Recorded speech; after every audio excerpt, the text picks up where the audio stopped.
like a worm in the storm. A hungry hunger inside of me. I can't be reborn. I'm a monster, spreading hate, stealing time. I'm a monster, laying base when it's cloudy. Oh, pilgrim inside of me. Tell me, what's my remedy? I'm a fraud, call me lion. A true psychopath, don't love me. When you're lost, take your trust. Yeah, that's me.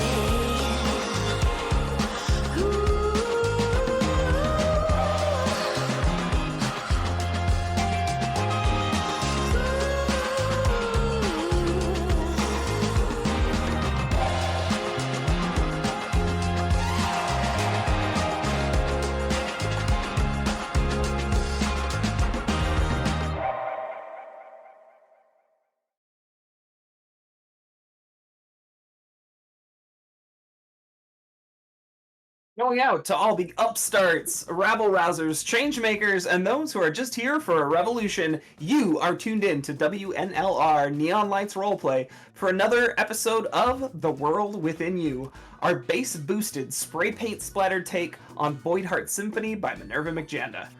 For the next few hours, we will flip like shadows between urban playgrounds and nightmare mindscapes contained within, well, any major city in North America. If you enjoy Persona, Psychonauts, or seeing the wicked bend before the uncompromising ideals of the young, superglue that dial right where it is. Before the main event, be aware that Boyd Heart Symphony and the story we are about to tell will be one that meditates on the very real evils, both great and small, that people subject each other to.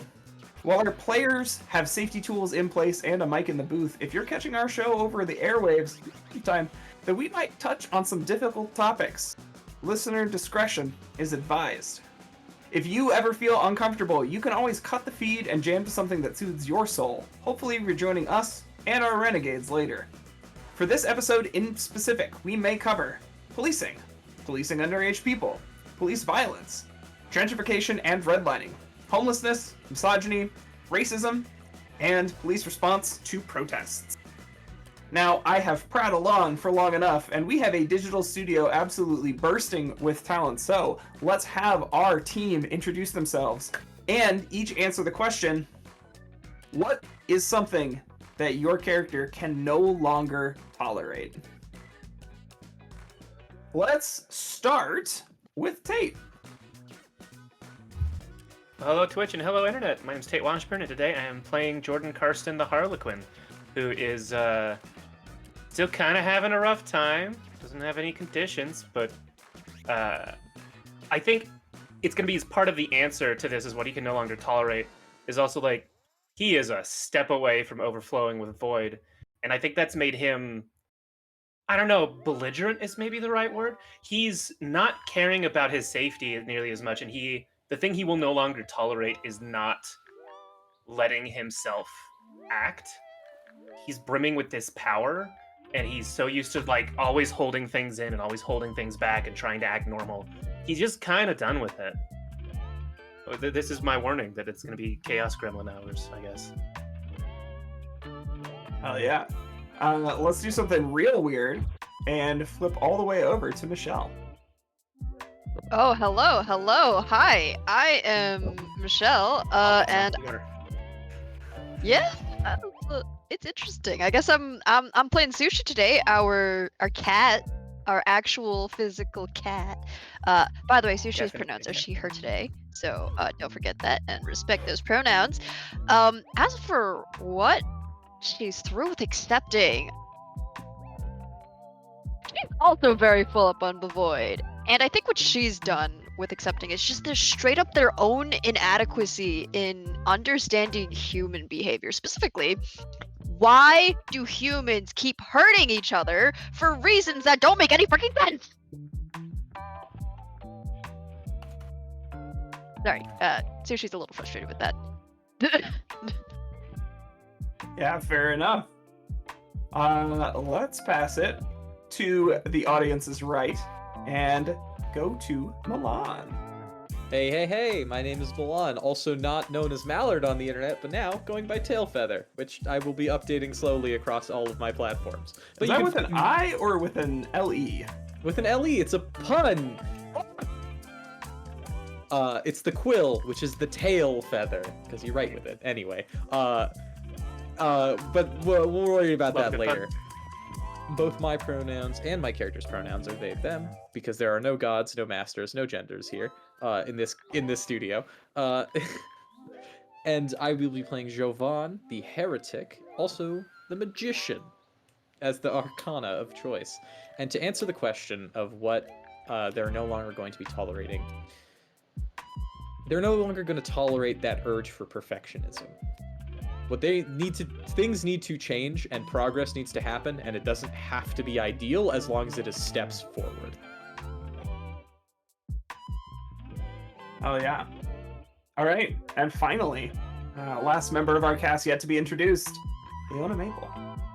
Hello, everyone. My name is Leona, and today I will be playing for you Neela, the provider playbook who uses she, her, and stars pronouns. Neela, I don't know. This arc has been really interesting for Neela because she, I don't know, it's gotten under her skin a little bit, and I think she is done tolerating bullshit. And it's very vague. But what I mean by that is I feel like over the course of this arc, she has encountered just bullshit. Like, she's so done with this. She is so done with the types of injustices that they're encountering. And it's just like, her patience for it is wearing thin, you know? Yeah. Yeah. That's where she's Yeah. at. That's real. All right. Gremlin hours for everyone here today. Yeah, we love Gremlin hours for everyone.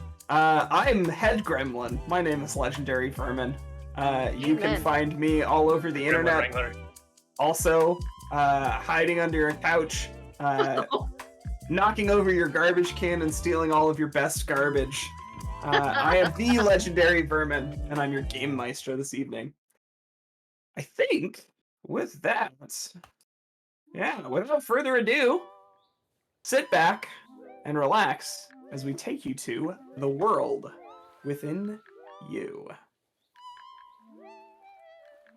All right, so we are in a, well, actually, let's talk about what happened immediately after last session. So for those of you who are forgotten or who were not here with us when we closed out last episode, they found a pocket dimension, a pocket castle that had formed around a flower that I believe Neela had accidentally injected with void energy. Ew.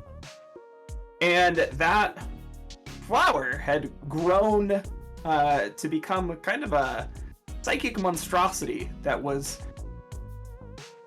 metaphorically and somewhat literally using its roots all over the city to squeeze people, keep them from reaching out to one another.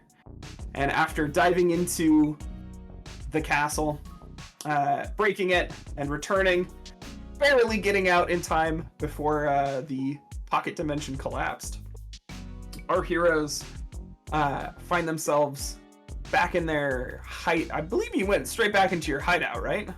That's via the Oh, baby! portal.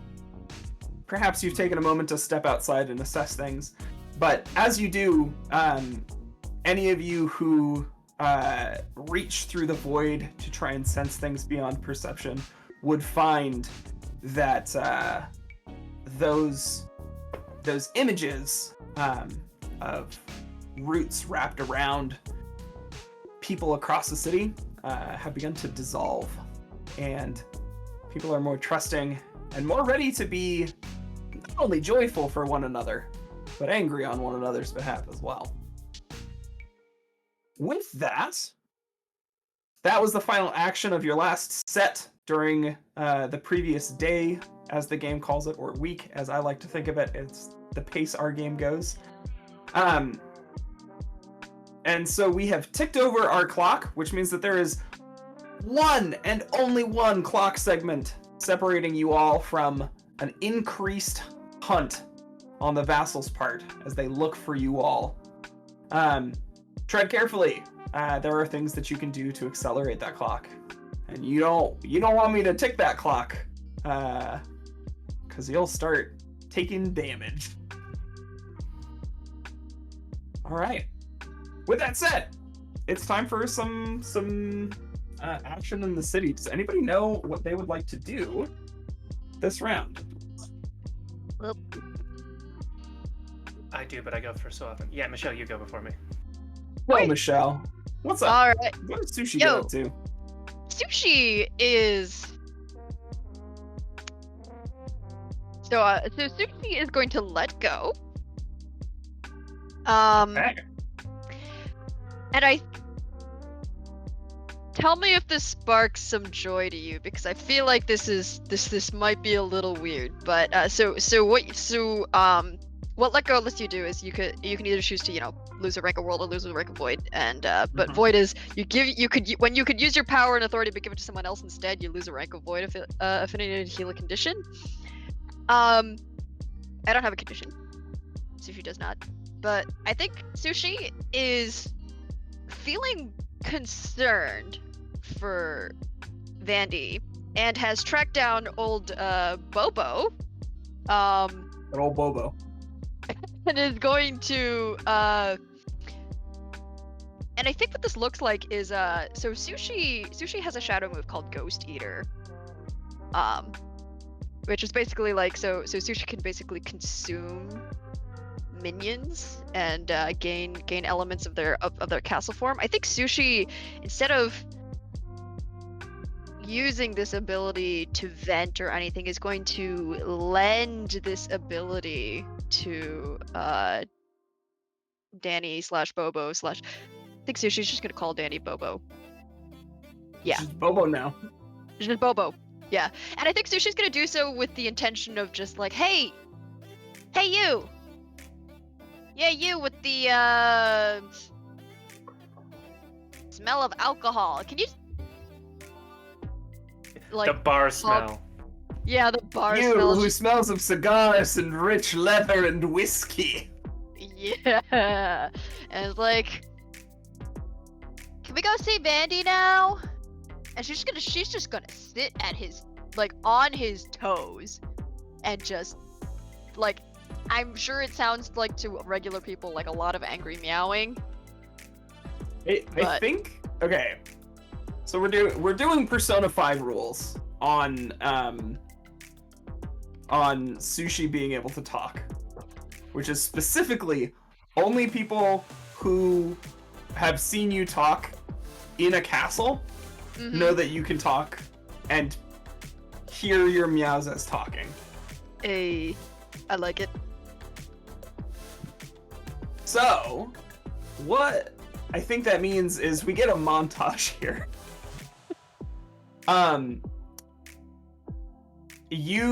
It's like scene after scene after scene of like you worming your way into the reality, putting yourself somewhere inconvenient, meowing, and then we get the same shot 6 or 7 times of Sushi being tossed into the back alleyway.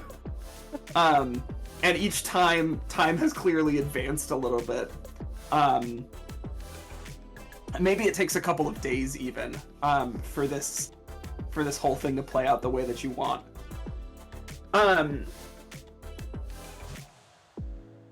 So you're giving the power to absorb a minion. Yep. That you can do what you can do whatever unexpected thing you want with it, but it's So I think what Danny ends up doing is we get the final the toss out animation, and then we see Danny kind of locking up really late one night. He locks the back door to reality. He turns, And of course, there is Sushi silhouetted outside the bar, and he's like, "You're not gonna leave me alone, are you? This is that cat distribution system all the teenagers talk about." Okay. What do you need from me? Where are we going? And he'll follow you. Do you lead him anywhere specific? I think Sushi leads not to the rebels hideout specifically. I think so. Sushi's been to, I think, the green room. Yeah. On her own several times. So she ends up taking him. I think it's through maybe the barrel actually over to the old VHS tower. Okay. And just sort of like, I think maybe like slides over a couple of broken glass bottles until you find like this like door that's a little bit cracked open, but behind it's just brick wall, like it's been bricked up. This whole, and it has. And I guess maybe I'll leave this up to you, but what do you think, like, what would Vandy's sort of, like, art style look like? Not to tip my hand too much. But it's not visual. Ooh, okay. I like it. What you hear is somebody who you hear a crooning coming from behind the door. And at first the door is like, yeah, bricked over. A breeze passes by, the door bounces off the bricks, and then you hear this crooning, kind of like the oh god, I can't remember his name. Not Morrissey, the lead singer of the Doors.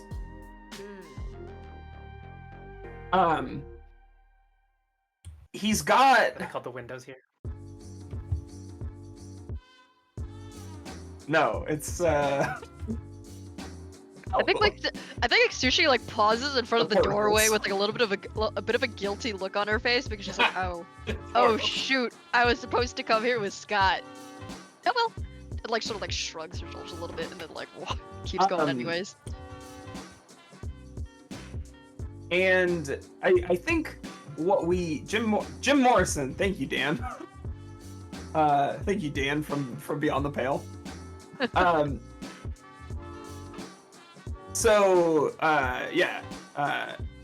You hear that, and when the door bounces back, it goes somewhere, and it doesn't go to the green room specifically. It goes to this.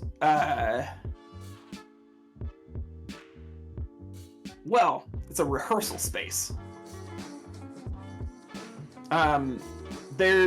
You look within and you see a microphone, you see a drum kit, a couple of guitars, a bass, a set of keyboards, and y'all need to stop in the chat. Somebody just said James Lesserson here, and I'm like, get out.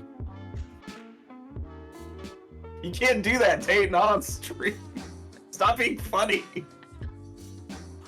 But yeah, we see Vandy playing keys and singing. As Danny goes to cross the threshold, you see it doesn't have form quite the way that the minions in Castle Shards do, but you see what is clearly like a castle minion cross the path of Danny. How do you transfer your power to him? You're like very specifically giving him an ability from your playbook. What does it look like when you pass that ability on? Ooh. So Sushi's like kind of like, I think, straddling the middle of reality and the void, I guess the world and the void. So she almost turns into kind of like a shade of herself. Does she do mitosis? No, she she mitosis a little blob of herself off? a little. I was actually just gonna have like Sushi pounce through, but I actually like this better. It's like a little shade of I think almost like ghostly blue. I guess like almost like foxfire that just hops right into Bobo. Yeah. Okay. And so this creature ends up crossing his path. And that foxfire, he kind of sees them, stalls for a second, and then reaches. And it's not clear what he's reaching for, but that foxfire convalesces in his hand, and then he turns it towards the minion.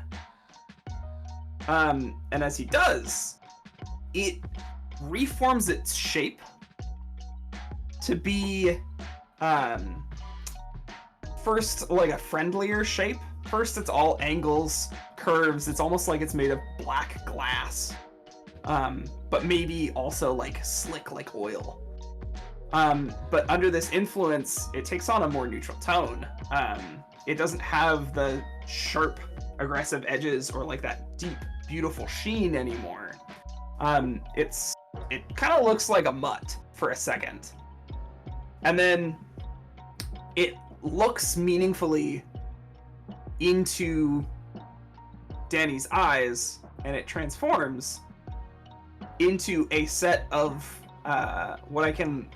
the only thing I can describe as like a mystical set of drumsticks. They look like they are made of like golden strands. I don't know if you're familiar with brushes in the drumming world. But basically you can extend them and they flay out, or you can retract them and they kind of become sticks again. Fucking chat.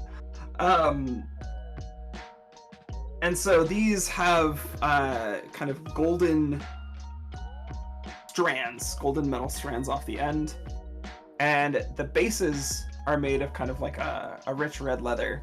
And without saying anything, Danny goes, sits behind the drum set, and just starts playing underneath Vanda. Vanda looks at you, gives a little nod as he continues to sing, and then kind of gently hits some notes on the keyboard that push you back out of the doorway. In fact, you're not even really being pushed. The doorway is just like, the hall is just expanding so far that eventually you're outside again. As the sounds that they are making together echo one last time on the night's breeze.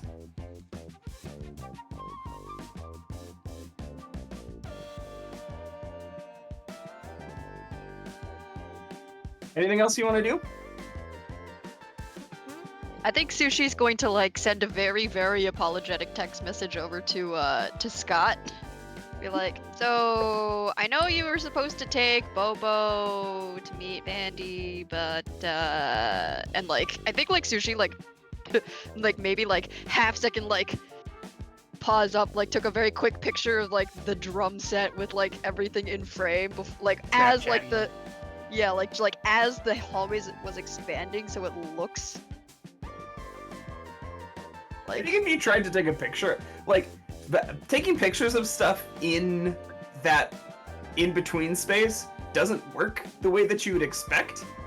So what you get a picture of is it.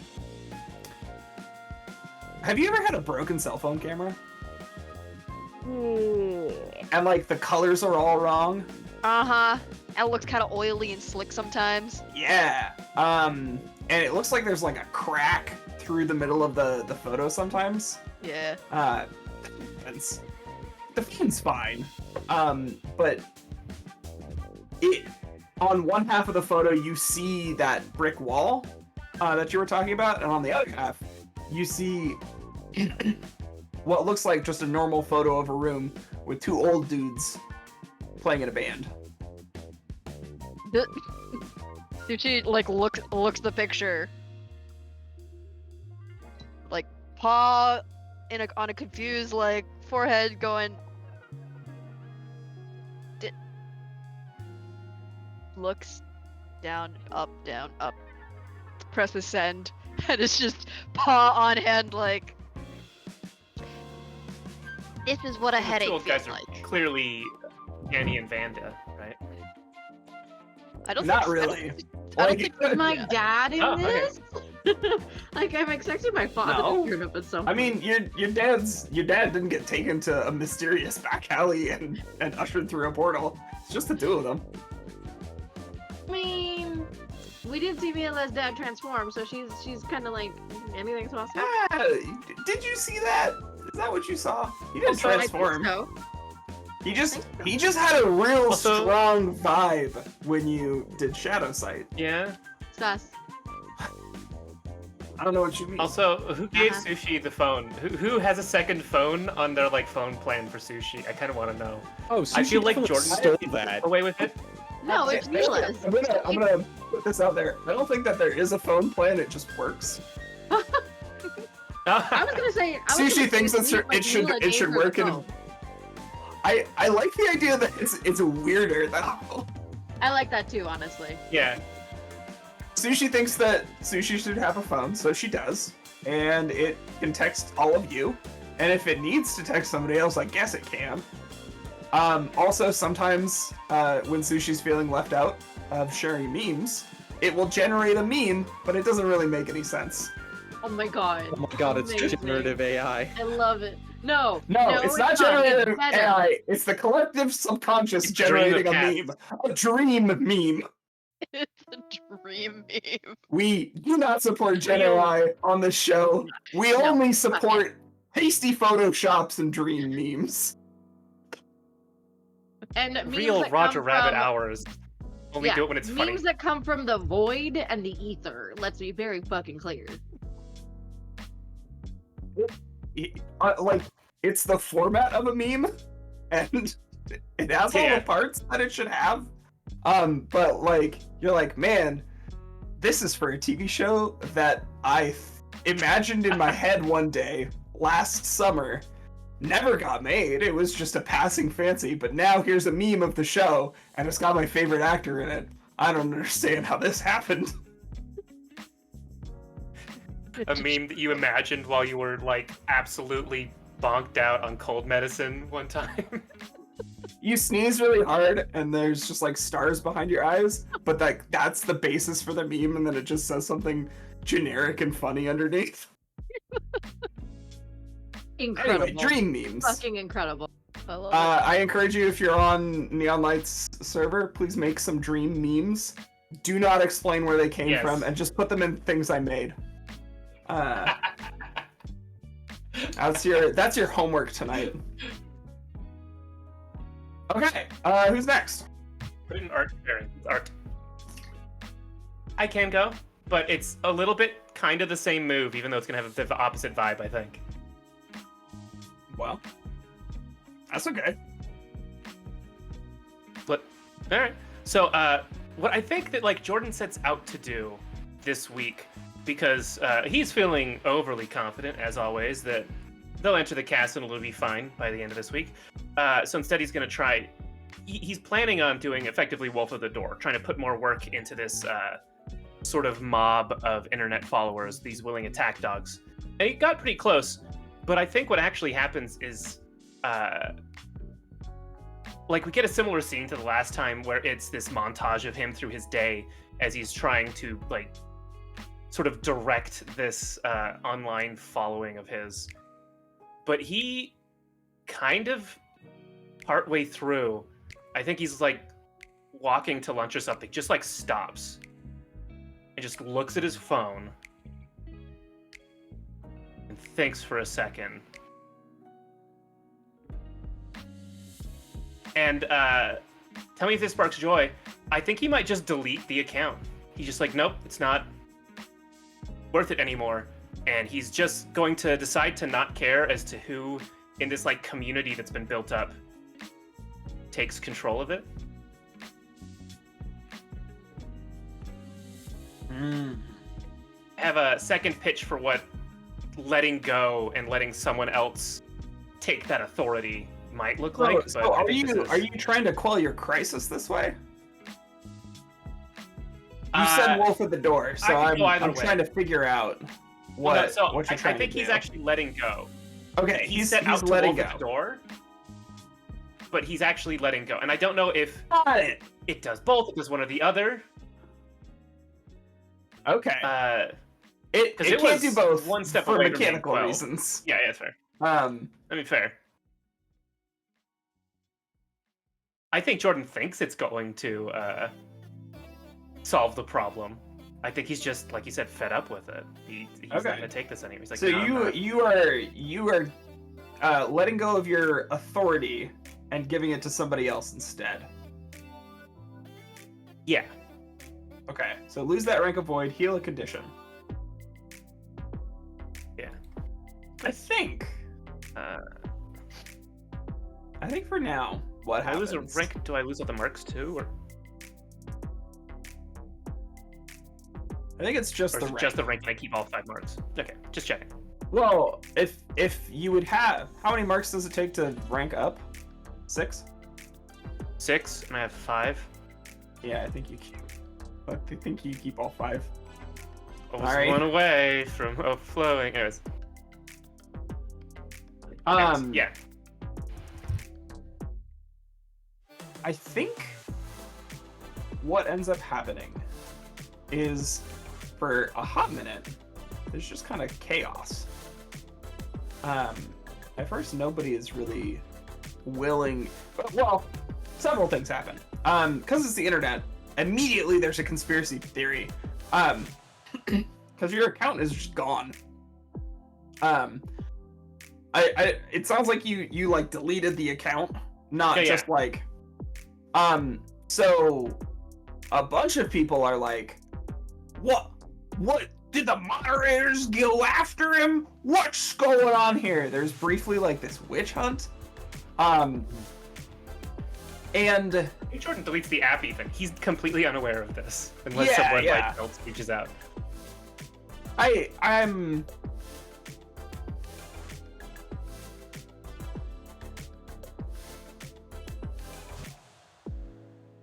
and I think as that kind of like witch hunt is going on, what happens is you get a call from Leslie.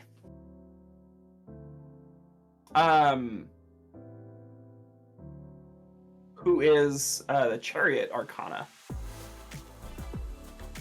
Okay.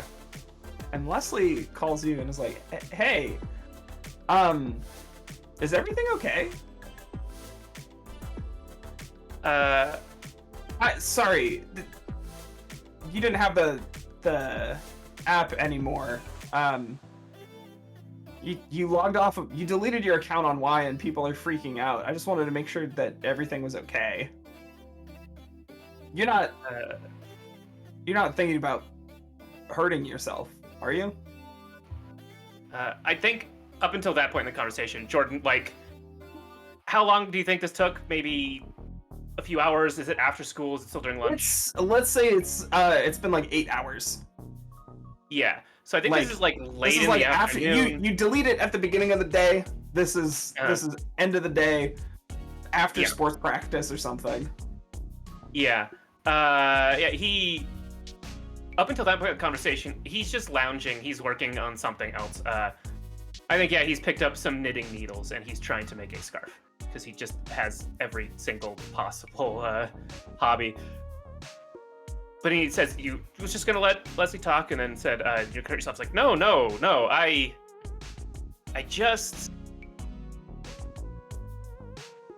I didn't want to be anywhere near that heap of toxic bullshit anymore. Not even the platform, just I'd spent all morning trying to get some assholes to stop being assholes to random people in, like, the name of this account I'd built. And it just wasn't worth it anymore. Okay. Well, I'm glad that you're okay.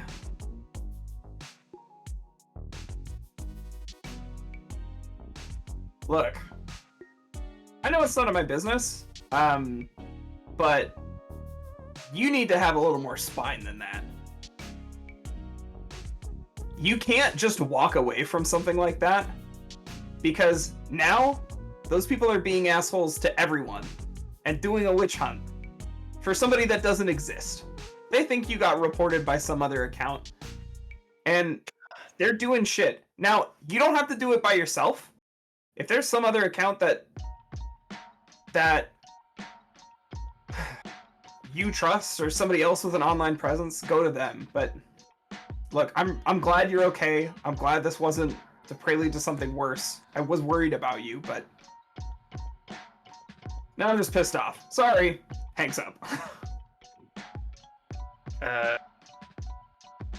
I think part of that was Jordan tried to, like, step in and is just, like, Leslie is too upset to give that space, which I think is fair out of character. But in character, he's like, well, fuck you too then. And puts the phone away and just, I think that's part of his, like, abdicating responsibility here. He's just not interested. He doesn't believe it's going to be helpful. He doesn't think it's useful. Yeah. So crisis is not quelled. Nah. You'll have to do more work, but... And yeah, that's the point there, is that Leslie is like, you can't fix a thing by not doing anything. Yeah. Like, I know that, but he's dropping it like yet another hobby. I'm spelling it out for the audience. Audience, I don't trust you. We're gonna say it. We're gonna tell, not show. But as far as Jordan was concerned, it was another hobby, and one that was just no longer bringing joy, and he's just not. He'll definitely care when it gets bad, and I think in character, he's not going to attempt to quell this until it becomes a problem again. Okay. Maybe. I'll see how I feel, but I don't know that we're going to have time this session, so... Yeah. Okay. Let's get one more in before our first break. We got one more person. You ready to take a little city action? Well, we've been kind of lining some things up in the background. Yep. I was like, I looked just to confirm, and I was like, yep, okay. Mila is also looking to let go, and it's for a couple very specific reasons. She vented and saw her father as a rebel. At least that's her interpretation. And like in that she protected him, but in doing so she took on like a darker color scheme. And also she wants to return to normal from that. Like she doesn't want that to stick around long term. I know that she also still hasn't checked in with Angel, who is somehow going to be affected by that, so like I'm also aware of that. But I also, out of character, want to rework my Void a little bit, because I'm at 3 ranks. I have none of the actual ticks in Void done, so like I'm fine. I haven't like maxed out Void completely, but I would like to lose 1 rank of Void so that I can kind of rework things. So that's kind of the double-edged train of thought there about why I would like to let go. Okay. So when you choose to let go, it is explicitly about giving up some power that you have, or some authority that you have. Where in Neela's life does she have some authority that she can give up? Or power? It's tough because she feels kind of powerless overall, which isn't something that we've really gotten into, but like I think there is a fundamental underlying feature of Neela that like we haven't really talked about, which is that she generally does feel powerless. And I think that's why the castle is so impactful for her because it is a space in which she does feel powerful. I think that's why her costume is what it is, right? And I think she is the provider playbook because like it is one of the ways in which she does feel like she can exert like just a modicum of control over the world because she doesn't feel like she can. Okay. I'm not Let sure. me- And let me again, put something to you. the other, well, I was gonna say the other half of this is because I'm trying to get rid of a rank of void. Like, do I lose power in the castle? Like, I don't know how this works. But go ahead, Matt. You will literally lose some power in the castle, but the thing I want to put to you as a thought is that maybe there is somewhere in Neela's life where she doesn't realize she has authority, but does. And maybe that's within this friend group. It's like, I don't know who here is considered like the leader of your little group, but it might be Neela, or at least somebody might consider Neela the leader. The frantic nodding is terrifying because Neela did not realize she was the leader at all. She thought we were all on equal footing. Like, what do you mean, leader? She'll have a fucking heart attack We if anyone sort tells you of that. are. When it comes to who's She didn't responsible even mean for to things. be. Let's be very clear. Like she had no intention, like if you were ever to ask Neela, she would actively be like, "No, we're a collective. We're all equal. There's no leader here." Like, no fucking clue. She has We're no just some fucking clue. pals. I feel like the two You're people more who are outgoing just than gremlin are Scott. Neela and Scott. Yeah. Yeah, Yeah. and you're more outgoing than Scott, and you are far more responsible than literally everyone else. I think the best way we can quantify it is by looking at our relationship map. Neela has connections to 3 of us. Everyone else has 1 or 2. Yeah. Shit. Yeah. She doesn't realize that either. So fair enough. I Okay. didn't well, realize she was a main character. I just no, that was not the plan, y'all. A magical girl, a main character, it's more likely than you think. Yeah. True, but she wasn't intending to be the Sailor Moon of the series. She really wasn't, despite the magical girl aspect of it. Get Amuro raid. I get protagonist. Oh my god.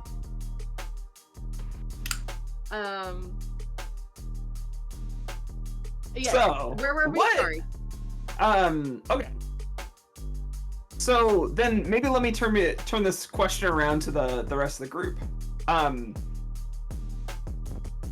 Is there some piece of authority that you have put on Neela without her noticing? And what thing that she normally does? Could you go to ask her for, and she could say, "No, you do that this time. I can't do it." I mean, there's a very easy one based on our connection. Jovan goes to Neela kind of for like a safe space a lot of the time.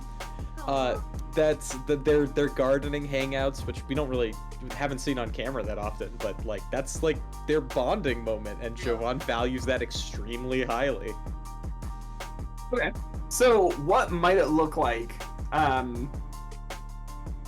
Tell me about the garden that you two tend together, and tell me about something that Neela, some authority that Neela gives up to Jovan around that garden.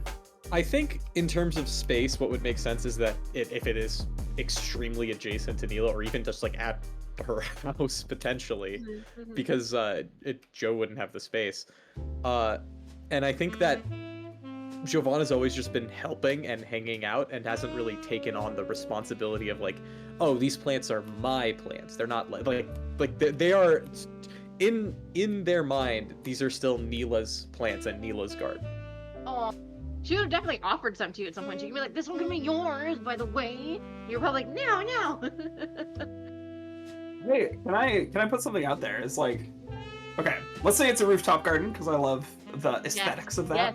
Yes.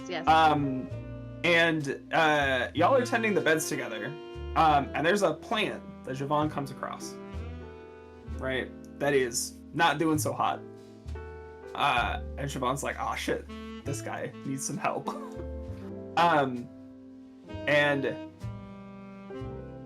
maybe just in like a moment of like glib flippancy, Neela is like, well, you planted that one. That one's yours. Just as like a joke. But like, also, in that moment, you do hand over that authority. Do we feel good about that? I feel okay about it. If it needs to be more, that's fine. But I think that's a good start.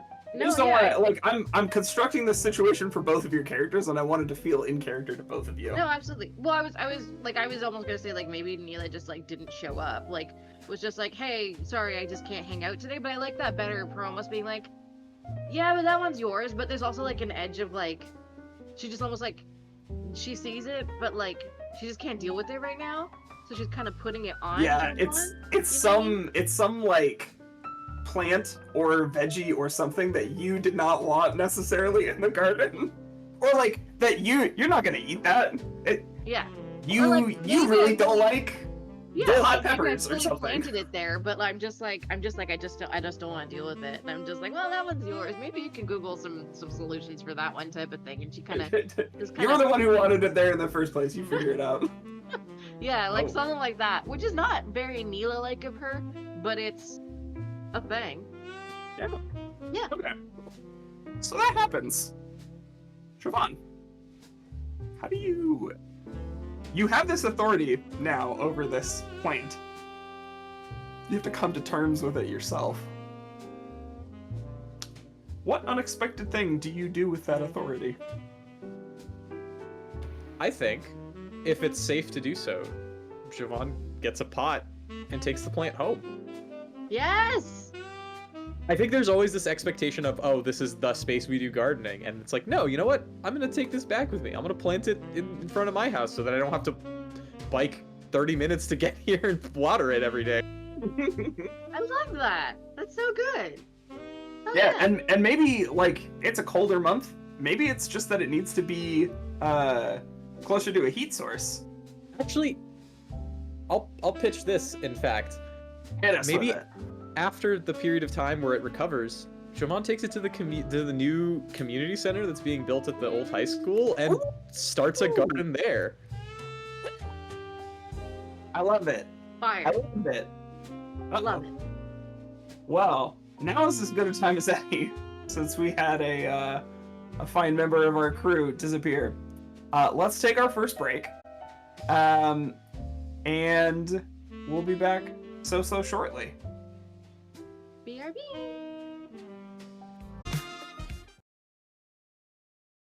Hello and welcome back. As you know, if you're a longtime watcher of this show, we love to invite you to get involved with charities, and this week Milan has our suggested charity options.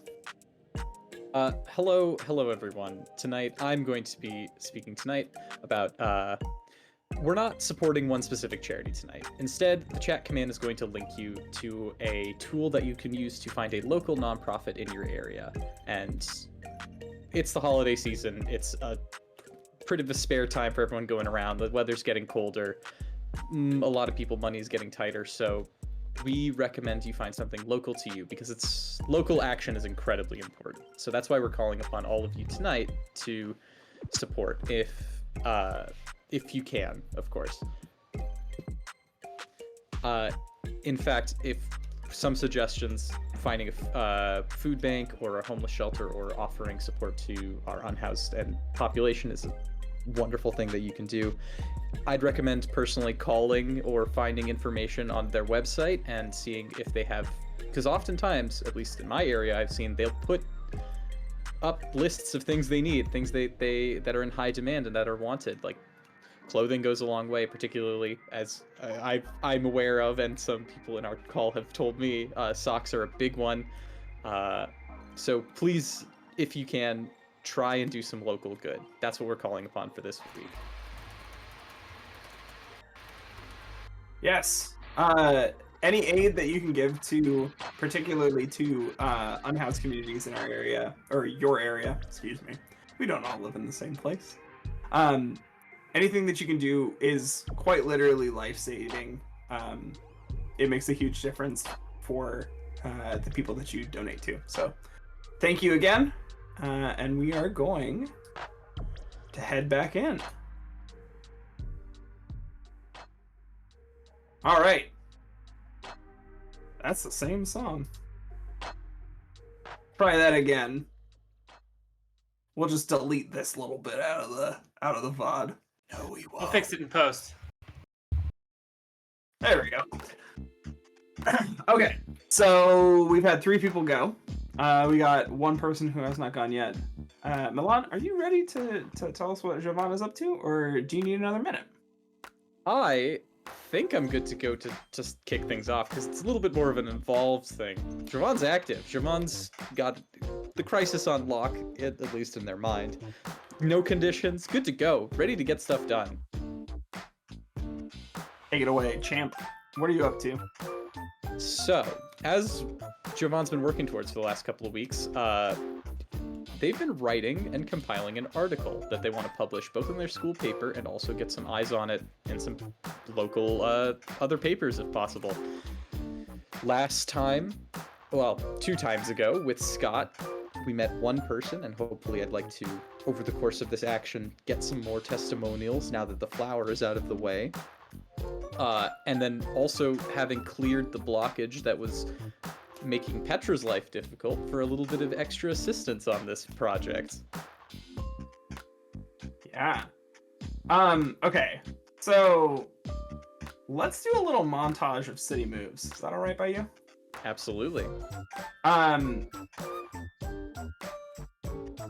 So I think if you're gonna go out gathering sources, the thing that makes the most sense here is to connect.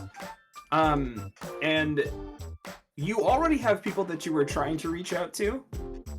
So I think it's a matter of just like making another pass at some of them and then connecting to their connections.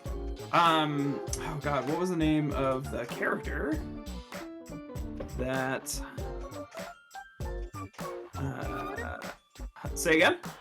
It was also Jordan, maybe? Let me, I can double check that one for you. Yeah, it might have been another Jordan. Not like it's not one of the most common names. Yeah. Okay, it is Jordan. You have another Jordan. So, Jordan, who you met last time, Like 4 Jordans in my life. is going to be able to, is more willing to open up this time and is willing to direct you to other people. Just give me at a high level, what are you saying to people to kind of gather information for this article? What's your general like leading argument as to why they should talk to you? The number one thing is that if we stand by and this continues to happen, things will only continue to get worse. If we take a moment and we try and we do our best to stop stuff, we'll at least halt progress. We can't, things have to start somewhere. Why not right here, right now? Okay. Go ahead and check against heat. Because what it sounds like to me is that you're making the threat of the vassal clear there.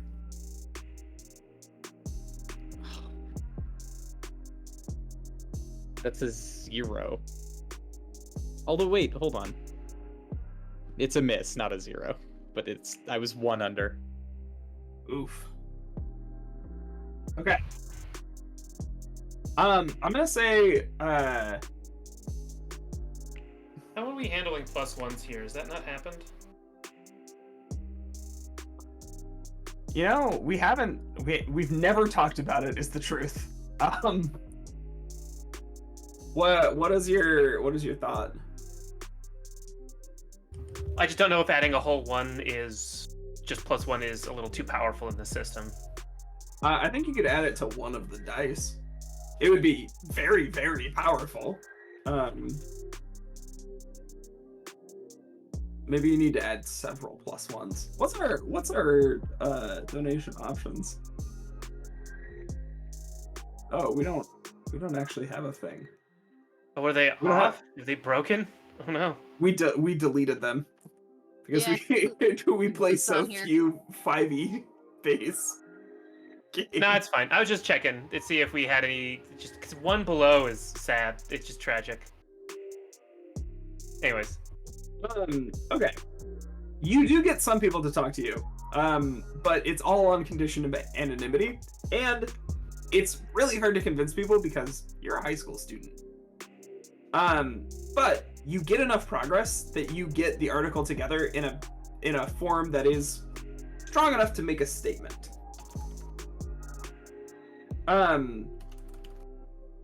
Here's the thing, though. Going and publishing that article is...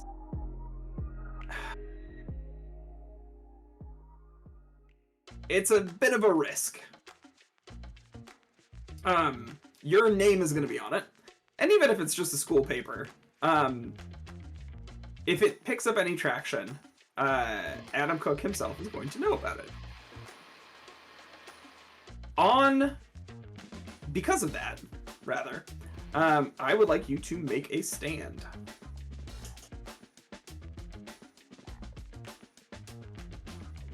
Weak hit. hey, Okay. On a weak hit, you're gonna choose 2.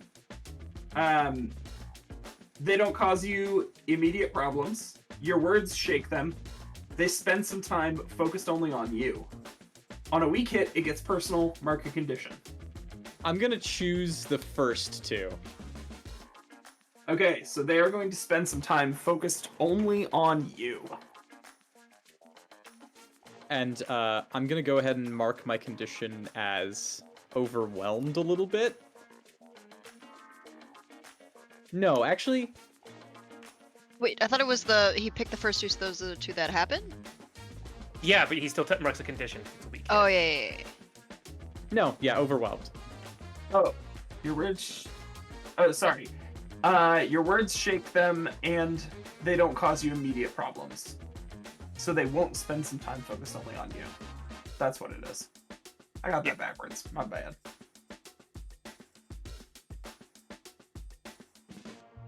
Okay. Is there any good flavor text from this article? Oh yeah, what are the like hardest hitting pieces of your piece? Ugh.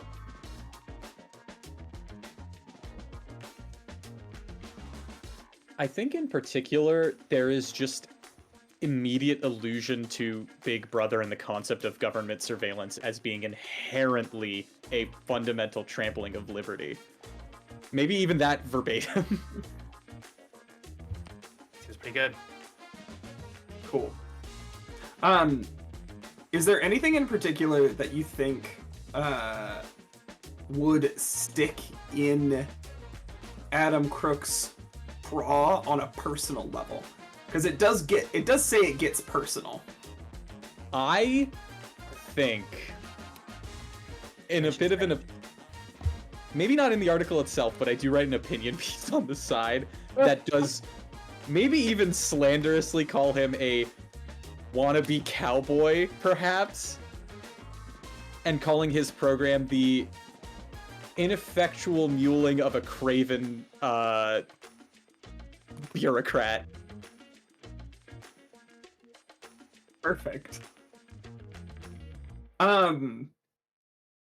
Okay. So, he doesn't spend some time focused only on you because he works very hard to see if he can get the entire school's website taken down. He's pissed off and he whips people up about it. The other thing that ends up happening as a part of this is Tate's rabid following. Jordan's rabid following. Tate's rabid following is off doing something else right now. Yeah, That's a whole nother situation. they're currently rating the Pokemon fandom. Don't worry about it.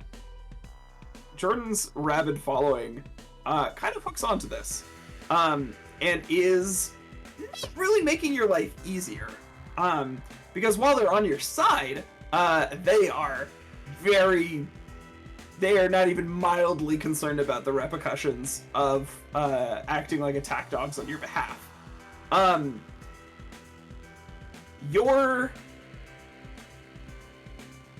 Even though he's not focusing on you, you kind of become a flashpoint for political opinion in your city. And your face gets circulated. Great. Probably at first it's just like a screen grab from the byline on the website, like standard like yearbook stuff. You know, it gets taken down off the website, but you know, that's a jar that you cannot close again once it's open. There was a second part to this, which if Petra was willing to contribute her own voice and write something for her newspaper relating, maybe even just mentioning the circumstances surrounding like my writing of this article, was the other half of this. I think that is totally doable with the work that you've already put in. Tell me what the core bits of her article are.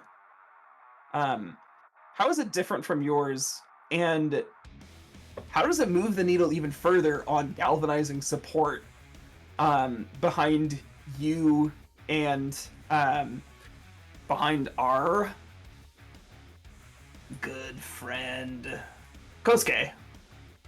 So, I think my article is just local stories. It is very centrally focused on the city and on people. So it's interviews that are one-on-one as well as personal experiences. Yeah. I think Petra has the benefit of being a journalist who can talk to experts, use those connections to take it to a level of past just these are things that are happening into this is the systemic problem. Here's the outlined, like, actual problems we are facing when defined by people who are doing the work, doing, like surveying, all of this sort of... Her voice lends the legitimacy due to the fact that she has more space to write this, as well as more resources in order to back up her point with evidence. In addition, I think it also reaches a larger audience just in general, and perhaps it can be used if this is up to her. I don't control her, obviously, but she could be the one who would begin to like point out things you can do to combat this. You know, pointing out like maybe hers starts as email your local city council member and say you don't want surveillance in your neighborhood.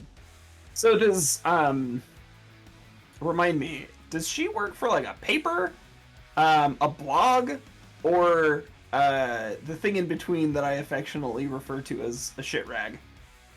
I believe you used the word shit rag. It was a shit rag, yes. Okay, it was a shit rag. Okay, so it's got the energy of something like the Mary Sue or the Kotaku articles, where it can be a little more incisive and a little less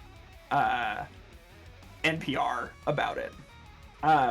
They don't do the thing where they say, well, expert on the subject, what do you think people should do if they're really feeling their feelings about this? And then the expert says something expertly. They're like, this is bullshit. She writes something along the lines of, this is bullshit, go out and do this, this, and this if you're feeling your feelings. And I think that article picks up even more. For all the reasons that you listed. Like, the attack dogs are still somewhat closely focused on your experience and, like, defending you badly. But you get the support from those like larger spheres through the article that Petra releases.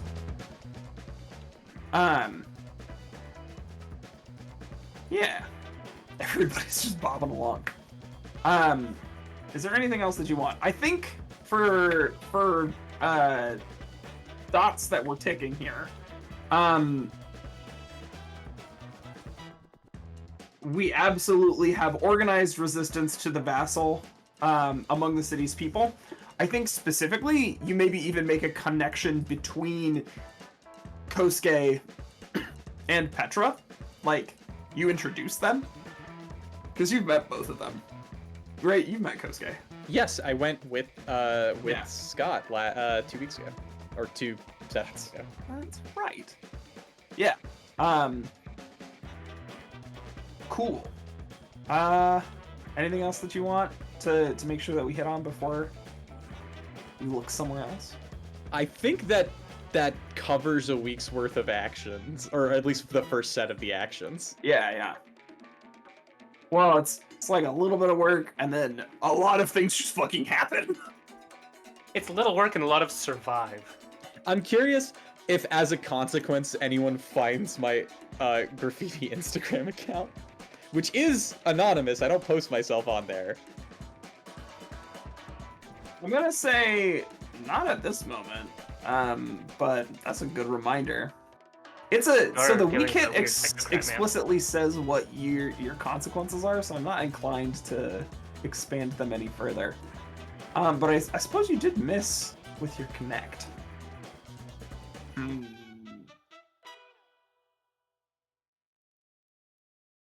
Actually, for missing with your connect, because there were so many anonymous lines from people, I would like you to take 1 heat.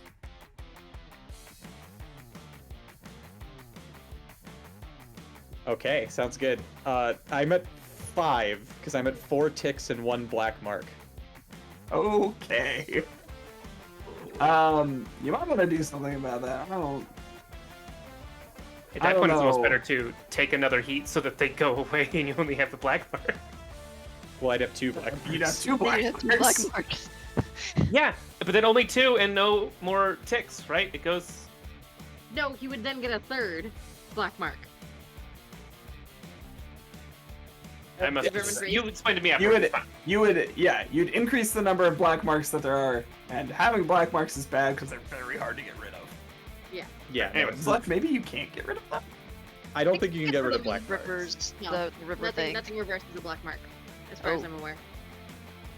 Anyways, I thought it was the Alright. when you finish an investigation, you could choose to get rid Oh, of one. maybe. That might be the only time.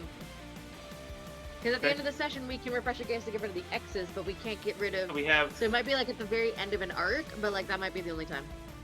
Well, tread carefully, Milam. Keep Jovan safe. Will do. So Yeah, we have of another course, set of right. actions, and I wanted Yes. to make sure I understood the mechanics. If I took an action now, would I be able to delve if one of us ends up delving at the end, or would I not be able to? It's mostly going to be a question of whether or not we delve at the beginning of the next set. Basically, if you take 2 actions, then you can only go as a ghost, and I think you all want to go in person. So Yeah. probably the best thing to So do would be to have it be your first action of the next week if y'all want to get 2 actions done this week. Yeah, except if we go to the next week, doesn't that tick up the clock? It Does ticks it up the really wanna clock, have but it? nothing bad happens immediately. Okay. You're on your Are we last. feeling like skating Hold on. in right under? How close to the sun do y'all want to fly? So this is our gauge. So it'll fill it up, but it It'll won't fill it up. over until the week after. Okay. It'll empty the clock, and then I will, Yeah. tick up to the next thing. After that, though, The next thing doesn't happen until the week after, is what you're saying. yes. But Okay. should I have reason to tick the vassal's clock, you will mark 1 gauge each tick. 1 gauge of your choice, Yeah. luckily. But 1 gauge. So that's just the question I'm putting up to the group. Do we want to wait till the next week? Is that the plan? I'm Like so I said, confused. Gremlin You wanna hours. I'm delve- here. You're wanting to delve right now? That's what I'm asking. Do we want to delve right now and then risk it ticking up one? Or do we wait for next week because it won't technically happen until the week after? There is enough stuff for y'all to do in the city still that if you're exactly. going after the vassal, you should finish out this week strong, pal. Yeah. What Fair. do we have going on with Emperor's New Clothes? I feel like that's where I'm struggling because I'm like, I did the thing that I needed to do. I could check in on my partner, but like I'm also like, what do we need to get going on? You know? We've met people the vassals hold dear. We've defeated at least one of their enforcers. Has a mundane one of us suffered at their hands? I feel like. Isn't that Joe? We're inclined towards yes. I'll Okay, flip a inclined towards coin yes. unless something else happens before. And then there's an organized resistance now to the vassal amongst the city's people. So the only two we don't have are we've confronted the vassal in person in the city and uncovered the full details of what they're planning, I think? Or did we do that? Like, realistically, remember, you don't need to do all of them. Like, I know. 3 is pretty good. 4 is better. 5 is phenomenal. 6 is really, really good. The 6 is basically guaranteed success. You have to be... well, maybe I shouldn't say this. I'm gonna say it. You have to be extremely unlucky to roll poorly with 6 dice. Yeah. Not impossible. I've seen you all roll. I mean, Last actually, you session know was a what? good I'm not example. gonna jinx it because I don't want to talk about some other games where there were lots of snake eyes. Let's put it that way. All right. If that is the case, Somebody confronting the vassal in person in the city is still a good thing to do. You could always keep that in your pocket and make Scott do it right before you jump into the castle. Have Scott do it. All right, that's fair. Because I will say, well, depending on how that happens, going back to the police station afterwards might be difficult. yeah, That's fair. nope, that's fair. That doesn't mean that you couldn't make another gateway, but Yeah. it'd just be challenging. Makes sense to me. The question I have for might- confronting. this- You go. Well, I'm just gonna say, this might be Neela's goblin moment. Like everyone else was on Okay, something yeah. earlier, and I think she might. I don't know. I feel like maybe she has the juice to confront him. Well, I was gonna have a question. How do we know where to do that? How well have you researched him? Do you know where he lives? Do you know where he works? Talk to his ex-girlfriend. That you Well, where he did. works. Police station. I guess we where do I'm know where doing he a mural. works. Now, I could ask around. you at gotta the be station. careful, because where Danielle Jarvis does have a bullshit detector. Yes, but I'm gonna propose a different answer to this that I think is plausible, and I'm also kind of calling in a thing that I achieved that I don't know that we really played out. That one of my ranks in World, give an enemy or rival unexpected good fortune that will shock and unsettle them, give them a new perspective on life. Yes. Can I suggest a thing? I think that he's getting a big award, so we know where he's gonna be. But the big award involves like a town hall to explain like how he's achieved this great thing with this, like for whatever reason, crime statistics are down, and they're saying it's because of him, even though it's like there's natural fluctuations and everything. And that means he's going to be at a place taking questions on an open mic.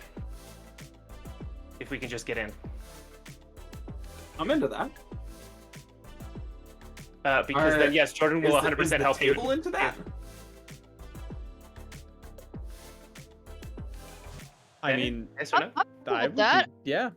I mean, I think what also might be interesting was if he was attending So like you know those really big like conferences held by like by really big software companies where they start talking about like AI ML Like and big like tech this is the conference, yeah. future. This is like those really big security conferences. One of those. Okay, yeah. And Yeah. like he gets invited as the keynote speaker. Oh my Mm. god. Yes, I was. Oh my god, you read my mind. So we can actually hear him say all of his little thoughts and ideas. Y'all know that he's a dog shit programmer, right? I haven't made that Yeah. clear. Yes. Yeah, he's Yes, a dog that's shit why it programmer, also, but he's the unsettles them. pilot. It the- specifically will shock and unsettle him because he's not a good programmer, and he Yeah. has to talk in front of We would- programmers now. Yeah, it would be a stroke of good luck for him. It's okay. I don't think. Okay, so here's the thing. Conferences like that are not public That's true. usually. Yeah. That's true. But I'm happy to vignette that right now. Mhm. If that's what y'all want for that, and we can still have like a. Y'all can create enough pressure through the work that you've done to call for a town hall. Mhm. If that's Doesn't have to the be the town format hall. I'm in, also what, down with in that. Oh, which I you don't- want to confront him. Well, I was thinking like what is there a possibility that like he goes to this conference and like some of us manage to get in like undercover? That's gonna be those- that's gonna be somebody's action to do that. Yeah. I don't I'm down. mind putting Neela in a heel and a business suit and like get like heels and business suit and some makeup that makes her look very mature and her going undercover to be present with the sushi in her purse. Like, do you know what I mean? Like, I'm down to do that. Cause like I had no other plan for my second move other than like potentially checking on Angel, but that's fine, you know. I could also counterpoint. Students sometimes get free tickets to those conferences. But that's if we want to go the conference route. Like, I am also totally fine I'm down with the that. town hall idea. If I she do like the town hall masquerades idea. as an adult, she can also like privately confront him because she can. This is diabolical. Hold on a second. I'm sorry. I'm gonna say the diabolical idea and then we can move past it. But if she Mhm. masquerades as an adult, she can also flirt with him and get him alone and confront him. Okay, I've said the diabolical thing. We're moving past it. Uh, Let's say offer an interview. Yeah, Maybe probably that. you could Maybe smooth that talk would him be better. into. Masquerade as a journalist. well, okay, so your badge would say student, but I do think you could find a way to talk to him. Student journalist. I have a dumb idea. Well, maybe Yeah. not a dumb one. You could point out you're from the same school and that you want to write an opposing opinion article in our school's paper. Student journalist. And of course I need to talk to the man behind the plan so that I can back him up. I'm down. I'm down. Okay. Is everyone else before we Yeah, go go for it. is everybody else good with this? Yeah, Okay. I just want I'm to also happy check. to help if it needs another action to like get you in there. Yeah, I'm down. The only I'm other thing I down. was gonna do is probably either quell this crisis now or do this. Yeah. I'm happy. I would like to move the meter a little on the overarching crisis, so I'm down to do that because I've already done one thing that was for me. So that is where Okay, my head is at. okay. But I'm good with whatever else everyone else wants. It is possible for you to get a ticket. I'm not saying that's out of the question, but I feel like you'd have to leverage a contact in order to do Okay. it. Sure. Who's on your short list of people who you could contact about that? I have a minor covenant with Leslie, and I forget what Leslie's day-to-day stuff is like. School. A high school student. No connection. So could Like, Leslie be part of the school newspaper that's a little upset? No, you. Now that they're- I've Hold got on. Leslie There and was, Angel. there was some adult that you met and struck up a minor covenant with. Was there? Yes. You had tea. Oh shit! the You're very right, savvy you're right, business you're right, lady. you're right. Oh my god! Oh my god! Oh my god! Oh my god! Oh my god! Oh my god! Yes. Yes. What's her name? Hold on. Please hold. From Splatter PR, it is Uzma.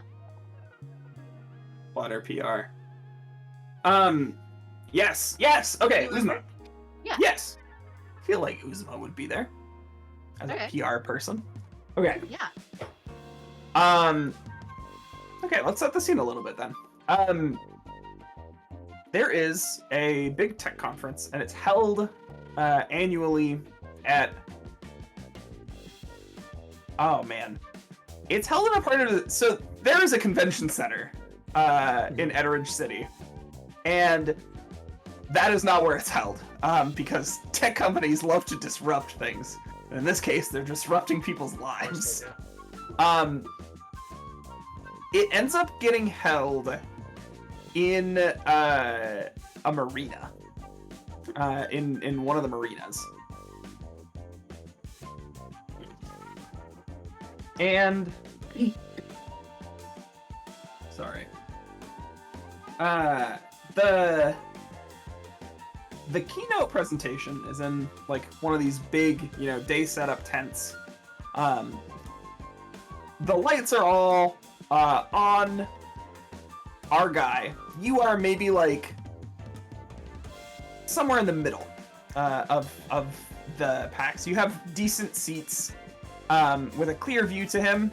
You don't have to look at one of those big teleprompters on either side. The atmosphere, however, despite having his face on like a bunch of different stuff, it being a great moment for his career, the atmosphere in the building is kind of chilly, partially because, as you overhear, the organizers were strong-armed into having him as the keynote speaker by the city.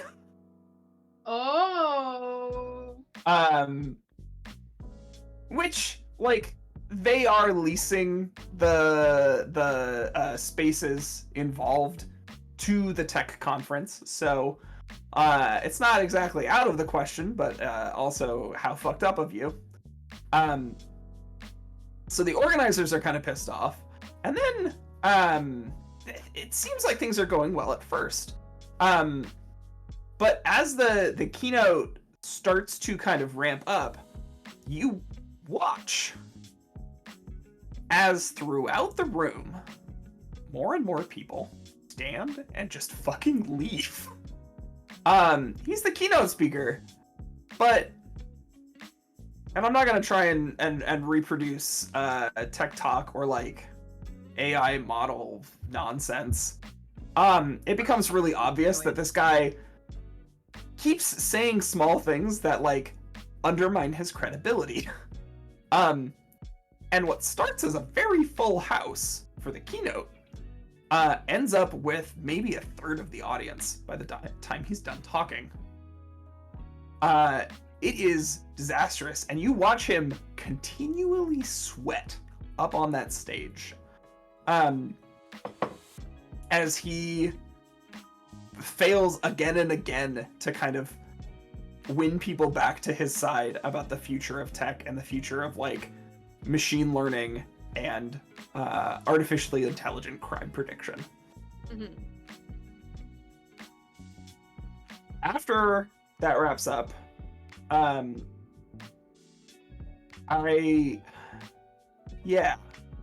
think Uzma kind of turns to you and says, well, that could have gotten better for him. Yeah.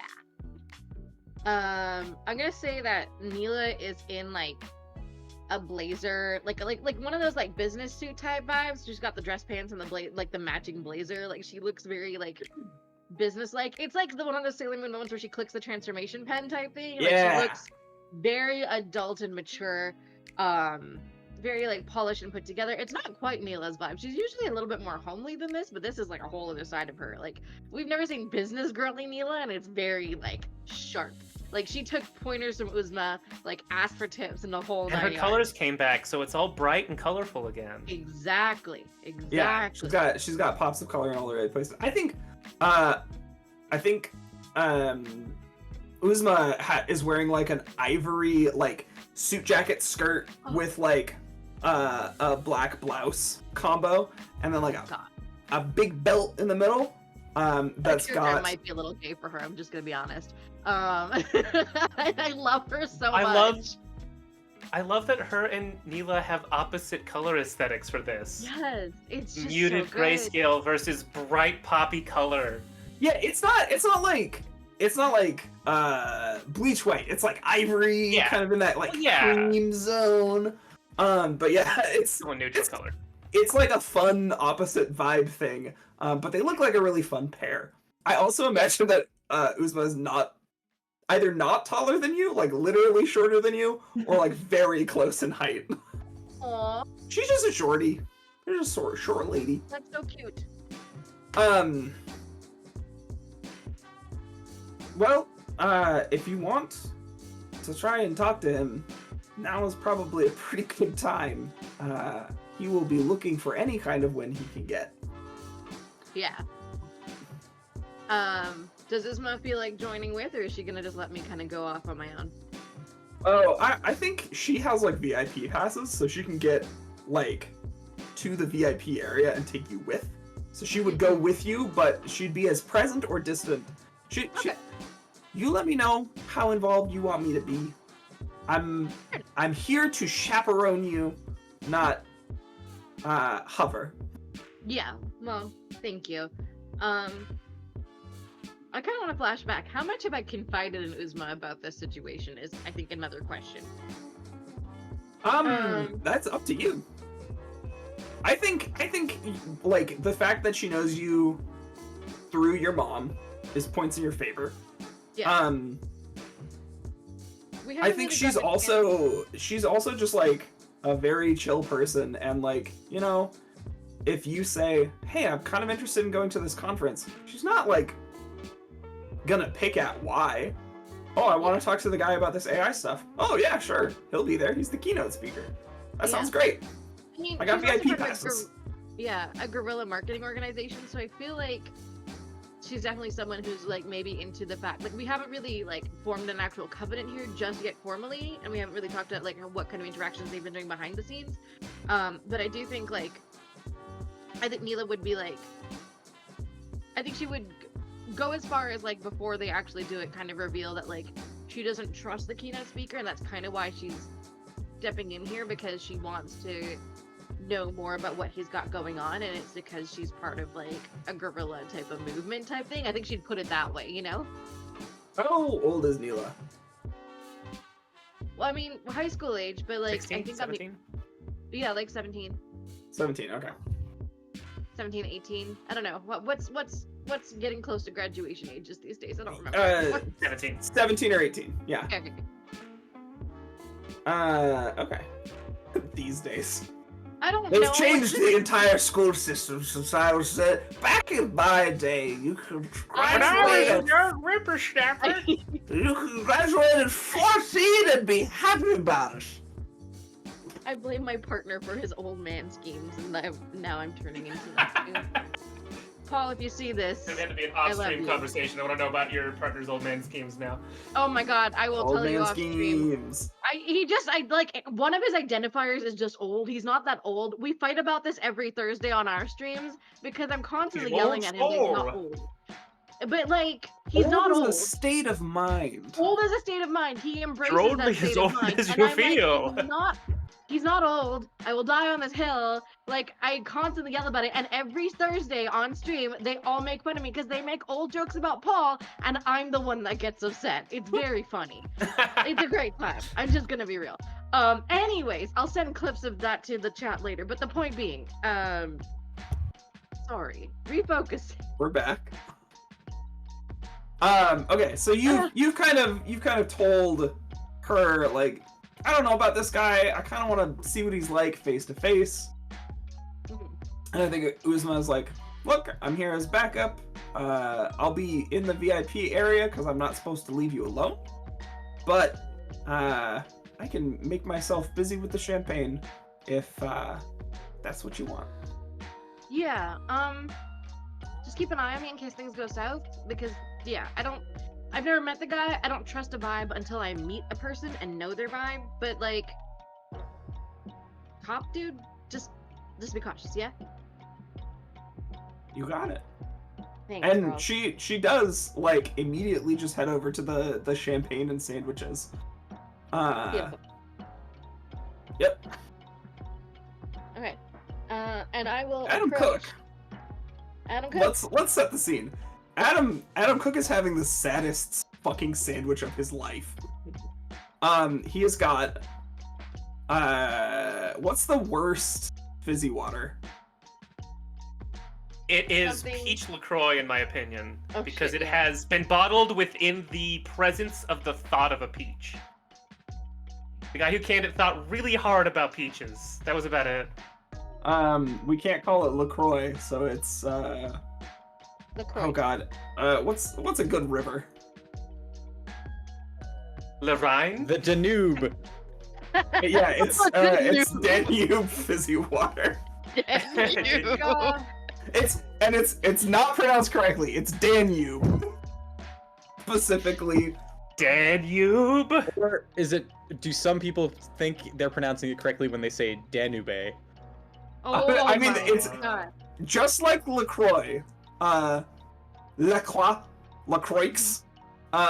nobody knows how to fucking pronounce it properly because there's the real pronunciation, the red pronunciation, and then some weird third thing that the company actually chose.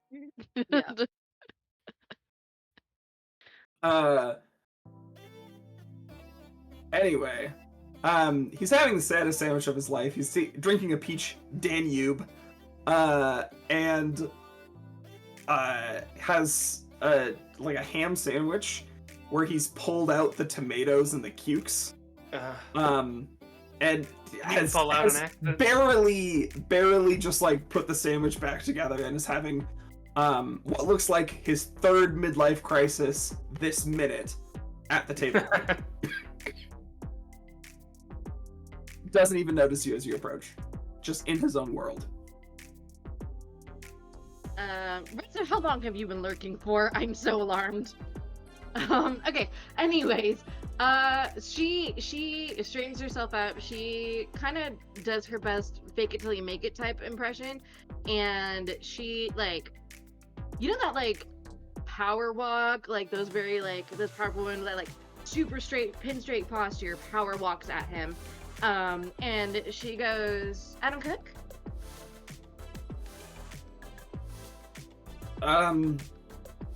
Yes. Hi. Layla Myers. I'm with the, what's the name of the school newspaper?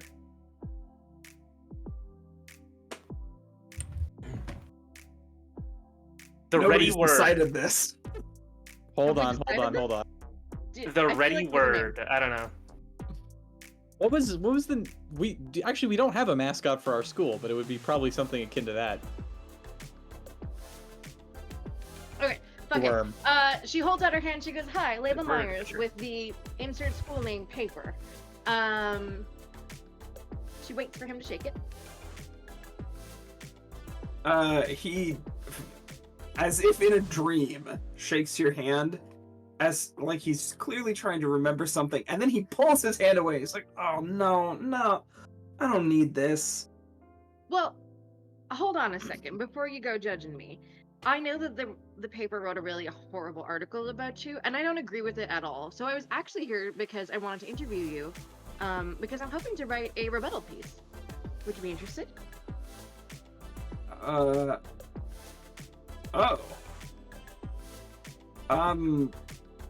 Yeah, sure. Awesome. Should we talk? And she'll like pull out an actual notebook and like she'll start like she'll click a pen and she's like ready to go. Yeah, fire away. I hope you don't mind if I eat. No, please do. I mean, I was really interested in hearing you talk, and of course, like I get it. When I give big speeches, like afterwards, I get really like hungry, so I get it. Yeah. I felt my throat. They gave you a bottle of water up there. I felt my throat just like while I was there. Mm-hmm. No, I totally understand. So, Adam Cook, tell me, what what is the biggest thing from that article that you would like to disprove? Well,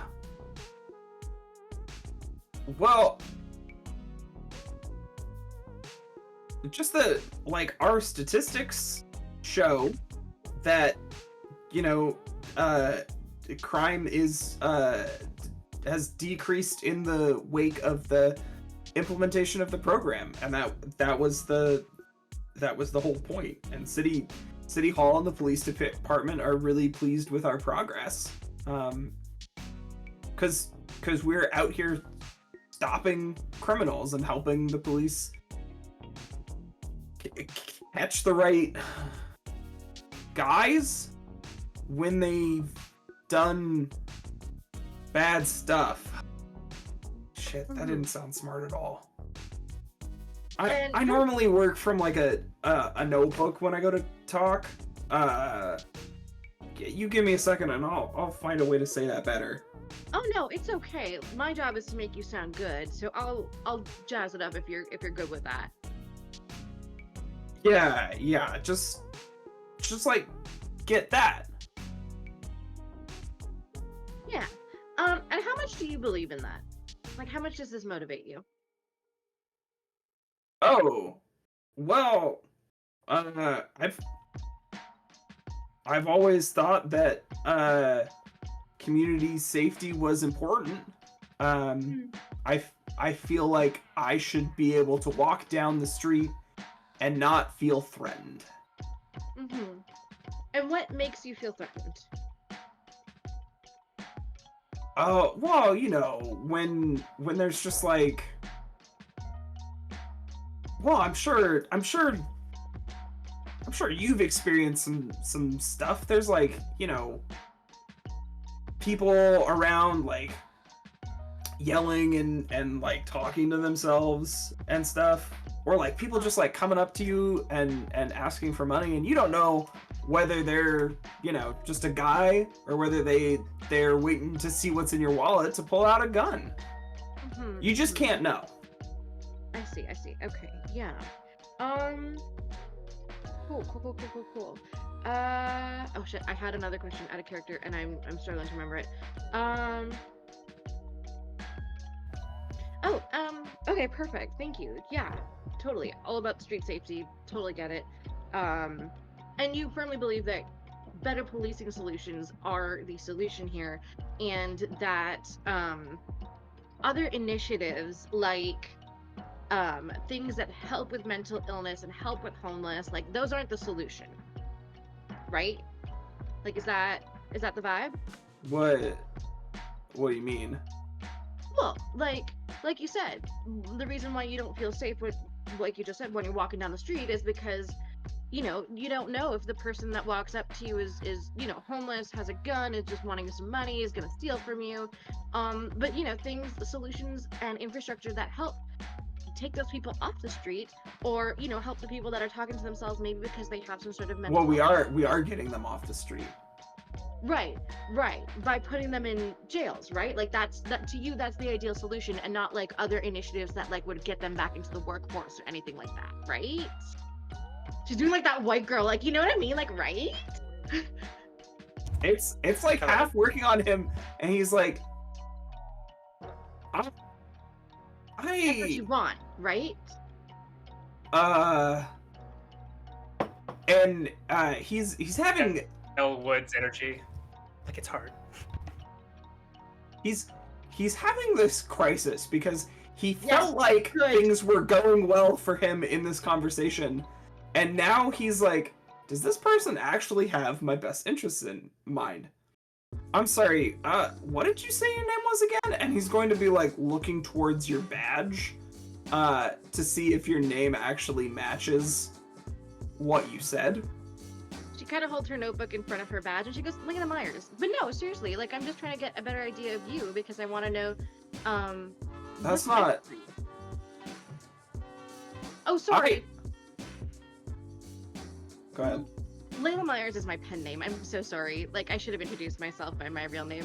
I didn't. I don't think think I want to have this interview anymore. Sincerely, though, I am trying to write a defense piece. Like, I'm sorry if my questions came across that way. I really didn't mean it like that. But sincerely, I do want to make sure I understand the full picture of your message so that I can give the best article, you know? If it's cool with you, I only have one more question for you.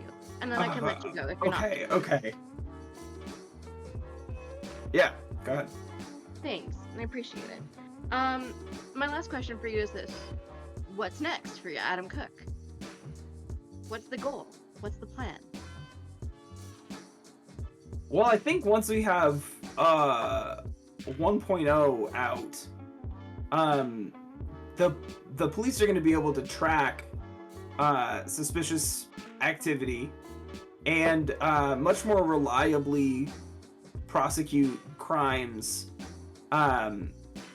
where we don't normally have eyes. So I think we're going to see a,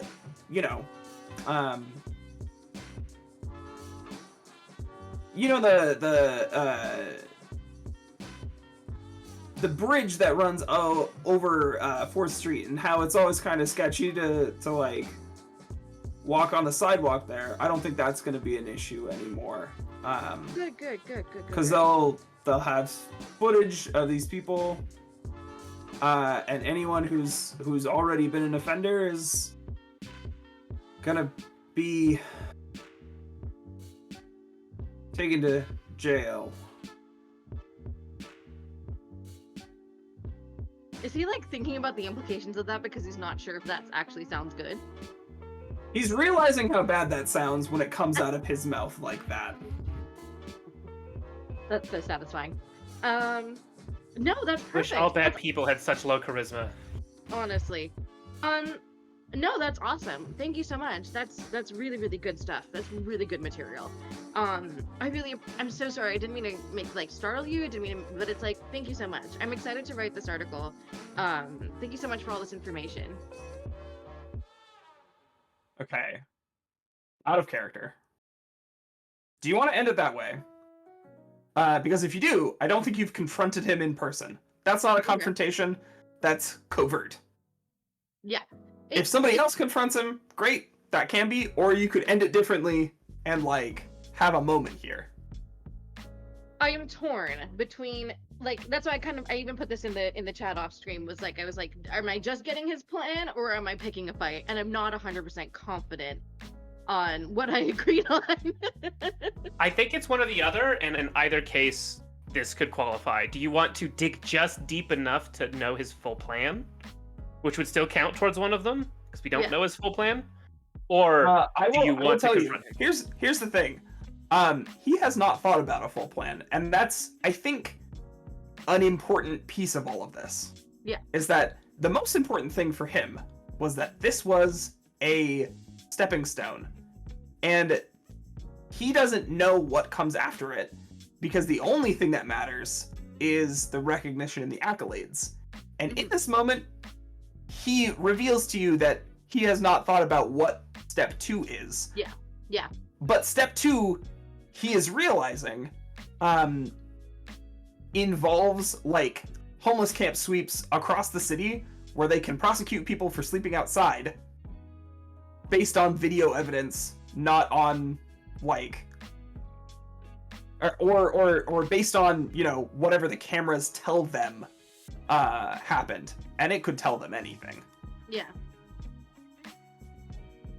Mm-hmm. And I guess for the purposes of at least Emperor has no clothes, or Emperor's new clothes, excuse me. Yeah.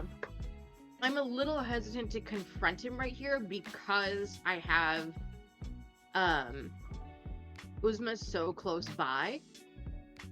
I think in fairness, that does give you an out. Yeah. You have an adult that will swoop in, and who you ask to swoop in if... Yeah, that's true. I mean, How's your blood? How is your blood? It's a good That's question. a terrifying sentence out of context. How is your blood? Things I ask my dad. Yeah. It's your blood, it's a old 2 man. because I have one black mark and 1 X, so it's a 2. That's decent. You can make a stand right here and at least pick he won't cause you immediate problems so that it won't like blow up here and now. Mm-hmm. Yeah, I like the idea. I really do like the idea of Mila twisting the knife in him, of like actually thinking about his actions. Okay. You know? If this brings joy, you could use that and just turn back around and say, oh, by the way, and then just remove that veil a little further to make it very clear. Yeah, I'm fucking with you. I think you're a terrible person, and I'm here to get you. You know, something to that effect. If It that also brings even joy just be for- like what is it? Sarcastic or sassy comment. It's just like, hey, by the way, like this Yeah. is this is It messed seems up. like you haven't thought this through at all. Yeah. And the things that you're doing are shitty. Maybe think about that, man. Yeah. No, it's yeah. Like no, you it's hit on mostly- us. Cook on it for a hot second and tell us what you're doing. Yeah. I think she definitely wants to like twist the knife a little deeper for sure. Like the fact that she's realizing that some of the things that she has said has given this man with 0 brain cells pause is Ooh. real good. You know? He's got brain cells just all like Oh optimized. my for god, wrong food shit. for thought. Not a Hey, he's single got amount. brain cells, but I don't know if he has a synapse. They're Oh all my god. they're all earmarked for not even programming, for tech bullshit. Not a single one for common sense. Yeah. So I do like the idea of twisting the knife a little deeper, potentially opening myself up to confrontation. I mean, I still have gotten to know the gist of his full plan, which is there is no fucking plan. He hasn't thought it through. It's not Okay. his plan, is maybe the better way to put it. He's realizing that he's a cog in a much bigger picture, and that Yeah. he doesn't have a next step. It's like he's walking on the tightrope and he just realized there's no safety net, Mm. and he's halfway across. Mm-hmm. Yeah. As for how she's gonna dig the knife deeper, that is the question. I don't know. Something about me just wants to like make him realize that he's very just sad and he could be so much better. You could mention you've talked to his ex. I was sorely considering dropping a, oh, by the way, so and so says hi as I leave. You know, she seems to be doing all right. It feels like you just don't have your shit together. Is the direction I would go. I'm trying to think of how Neil's gonna best do this. Because Neela's not so blatant. That feels very Jordan.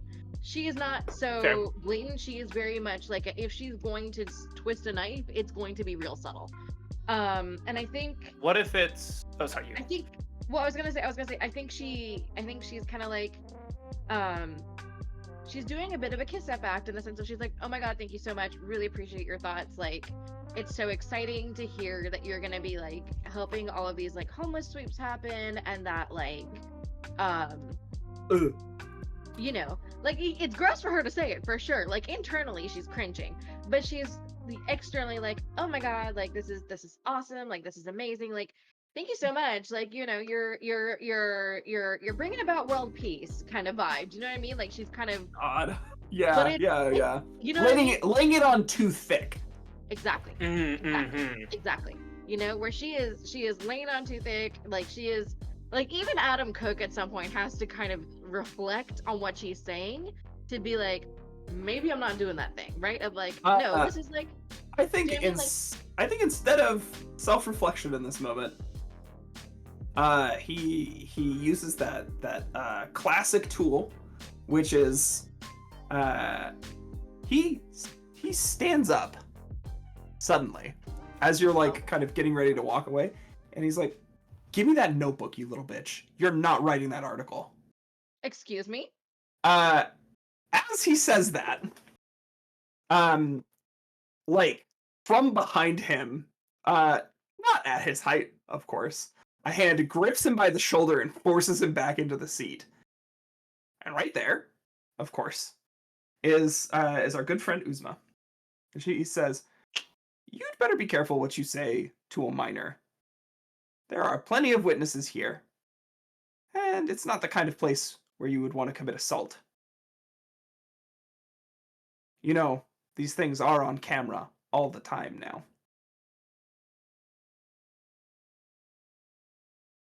And he deflates. She lets go. Come on. Let's get out of here. I will take the page out of my notebook and crumple it in front of him and just like toss it to the floor as I leave.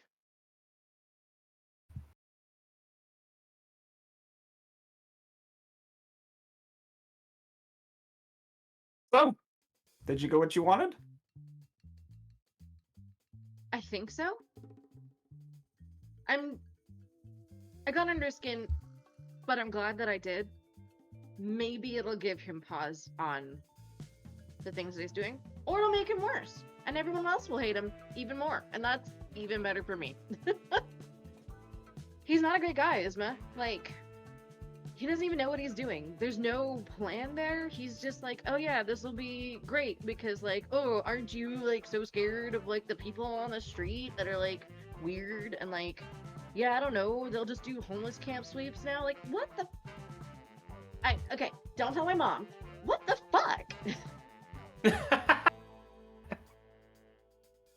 She'll do it around everyone else, but like Uzma, she respects, right? So there's a little bit of like a, oh god, I'm gonna do this. In front of Uzma Uzma might thing. also rat on her. Yeah, I'm trying to think of what Uzma says to that. Give me a second. Mhm. I have a cheat sheet I gotta look at. Hell yeah. Mhm. Ooh, smart. I love it. Love it so much.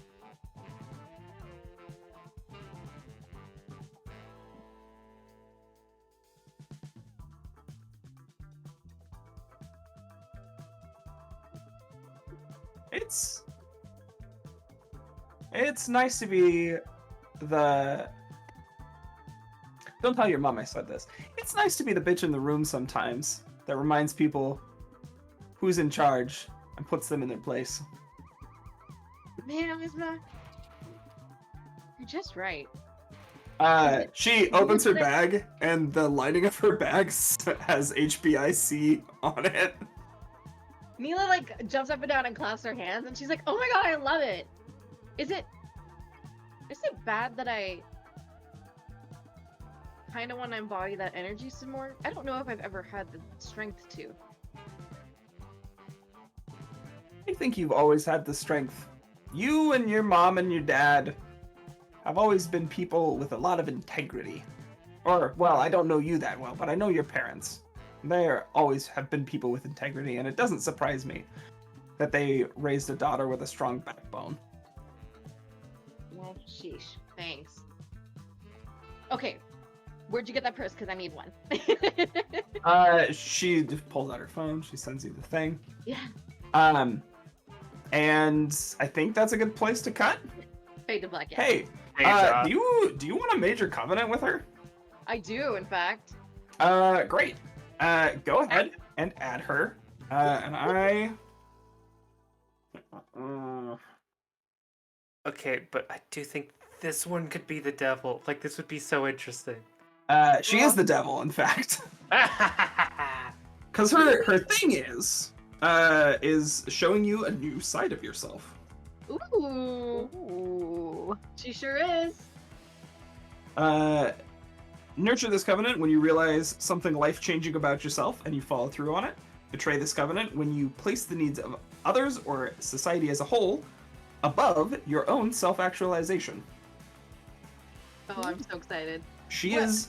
is a self-actualized woman, and that's her deal. I love it so much. You're gonna have to help me put her on the map thingamajig after. Yeah. Let me. I'll do that right now. Okay. Also, what level is this at? Minor, faded, bright, intense, committed? Faded. Okay. Fade it. Okay. Ah! It's been so I'm long so since I excited. doodled. I know, Okay. right? Oh, this is so Hello, cool, y'all. White. So hyped. Nice. Okay.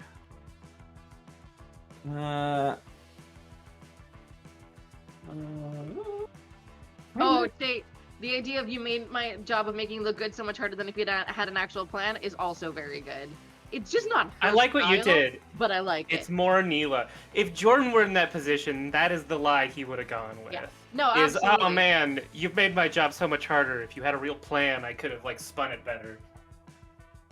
Yeah. I was half tempted to have Jordan help you sneak in if you didn't already have it in. Like, he has so many abilities to distract people. I was gonna be like, who here amongst the security could be distracted by a small child who can predict every card in a deck? Which one of them looks gambler-y enough to be suddenly enthralled by this? All right. That brings us back to one of y'all for your next I do have a city scene. action. You got something? Unless one of you two want to go first. I'll go next. I got nothing. I got no clue what Sushi wants to do. Go Okay. ahead. Okay, so we don't have a lot on what Leslie does, right? Or is Leslie like one of the newspaper kids? Leslie is she was the kid who was being bullied by Quentin. She was the girl who got the dodgeball thrown at her face. The And- chariot is her company. Yeah, she's the chariot. She's like rambunctious. I think she's probably Rambunctious. like on the rugby team. She's also Okay. she's also one of the students who are leading the creation of the community center. Yeah. Got a lot Okay. of lore. I think the community You got a center lot of is lore. probably where this happens. We could say maybe it's the audio-visual room that Joe was already helping with. It's being painted now. It's like the final touches. Leslie's in there. And I think it's Jordan has tried to find a time when Leslie is alone. Or at least there's not a lot of audience. One of the friends is not there. There can be adults. There cannot be anyone else from the high school here. Is the most You important part. already have somebody who's sweet on you. Trying Yeah, to that's catch not the somebody alone. Well, because in my head, I'm just giving This you last- shit, Joe. yeah, 100%. In my head, Jordan has been fuming at that conversation. Like, has not been able to let it go. Like, tell me what I need to do for my own mental health, and I'm responsible for these people. He is in his head about this. And what I'm going to do is wolf at the door. And if you can give me a little... It all happens in Is one Leslie moment. one of your covenants? No, but I will gladly ask whoever is to say, can I just find out? Because Leslie's the one who said it. Okay. So we'll play out the scene a little bit, and then we'll talk about what the options are. Okay. Jordan's just waiting for there not to be interruptions for Leslie in a place where it's like neutral. It's not the rugby team where there's a bunch of people to back her up and say, just walk in and go, I'm not okay with, you can't tell me what to, he cannot finish a thought. He goes, who has like the ear of all these people that are doing shit still? Just Sorry, that, please. Who has the ear? Yeah, who is like still central of those attack dogs? Is it Rusty Dingus? Is it that's like, and he lists off a bunch of other random like usernames that he remembers as like leaders of these attack dogs. She turns and looks at you. If it's under your skin this much, do something about it. Don't go asking I'm me. about to. Who is it? I haven't been paying attention. I've deleted the app. You only said one of them, so it's Rusty Dingus. Sure. I didn't. I wanted you if you wanted to come up with a username. Otherwise, I gave you some. No, lead. Rusty Dingus is great. We're Yeah, she's like, sticking with "Got it Rusty in one." Dingus. Yeah, going great. And he opens his phone, and we see the download app again symbol finish. He opens it up, immediately makes a new at that is just the same at again. And Jordan has had his face on this account that became like leader of these attack dogs. I think previously it was probably something the effect of stick figure main. That was just his like style of art at the time when he Yeah. so he just stick figure main again. and he immediately starts recording a video. And the purpose of this video is a rant that will effectively call out the people who are being these just like aggressive assholes in his name, when the whole point of his account was calling out people for being aggressive, bullying assholes. And I think it is a emotional, like, outpouring rant of calling them out specifically and adding them and several others that he just figures, if he got the first one right, that these are other important people, of like that they're insufferable, that they have missed the point entirely, that if they're so invested in actually like calling people out, they can't be the kind of people that they would call out themselves. Like, they're just being hyper hypocrites. And I think that this is kind of Wolf at the Door putting in the work. Yeah, that sounds like it you're will putting in make the work. him angry. Like, Jordan is angry about this. And in front of Leslie, because this is the person who actually got him, is someone he knows in real life that he can't just delete the app for. And he posts it and goes, there. If they don't get the message, that's not my goddamn fault. You feel better? No! And then he leaves. He's pissed still. He's more pissed now. He wished someone didn't hold him accountable. I think Leslie will text Jovan and be like, hey, when you have a minute, check in with Jordan. He did a good thing, but he's mad about it. And I think, ironically, like, we see Leslie's phone, and then like maybe a second or two later, a text from Jordan is, Jovan gave me your number. I'm sorry I yelled at you. You were right. I'm just angry about it.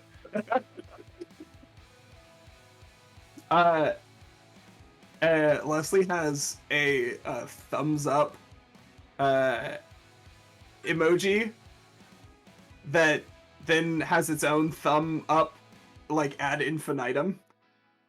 It's like a thumbs up that does even smaller thumbs. Gross. The golden thumb ratio. Yeah. All right. There's Recursive thumb. Yeah, recursive thumb. Thank you. There's a gag from the ugliest Scooby-Doo show where Daphne pulls out a puppet of Daphne that has a puppet of Daphne that has a puppet of Daphne that has a puppet of Daphne, and it's that but for thumbs ups. Is the show Daphne? No, the show is Be Cool, Scooby-Doo. Oh god. And it's really ugly, but weirdly it's also really funny. Okay. Is it a Fibonacci thumbs up? It's a yeah, that's what you would search. There's another name for that sort of math. Oh no, Yeah, not Fibonacci. anyways, Fractal thumbs up. That's what I Fractal. was looking for. Thank you. Fractal thumbs up. Jesus. I hate it. Fibonacci thumbs up would be one thumb, two thumbs, three thumbs. Yeah. I think Jovan just sends a text back to both of them of like, I haven't left my editing cave in 3 hours. Or 3 days. 3 days. What just happened? If I may, I think Jordan and I think Leslie. it's just covered in like oh no. What's a slang for alcohol that can stand in for Mountain Dew? Moonshine? Okay. The Mountain Dew equivalent in this world is called Hair of the Dog. And it had a heinous series of ads back in the 90s, where people's like tongues sprouted fur and they were doing like a werewolf thing. It was weird, but it gained popularity. So Hair of the Dog, that's Mountain Dew. I'm just drinking dog some hair. Hair of the Dog Code Orange. Code Orange. And then if I may, both Leslie and Jordan independently at the same time text, I'm bringing you water. I think that's seen. Perfect. At some point we need to compile all of the alternate universe things that we've come up with into a single video. Oh, Yes. All the fake brands. Fake brands, fake bands. I'll go to Taco We have a Gong. poster. We do have a poster. We have a poster with fake bands. We do have a fake band poster. We have the what? Very But we good. don't have a red bubble. All right. Okay. That brings us to Jovan and Sushi. Sushi. I guess besides pursuing Adam Cook, like literally just stalking Adam Cook, I think is what this is going to look like. I'm also fine with teaming up with whatever Jovan's next action is. That could be good. Do you want to be on all the promotional materials that we're going to be sending out to organize this? Yeah.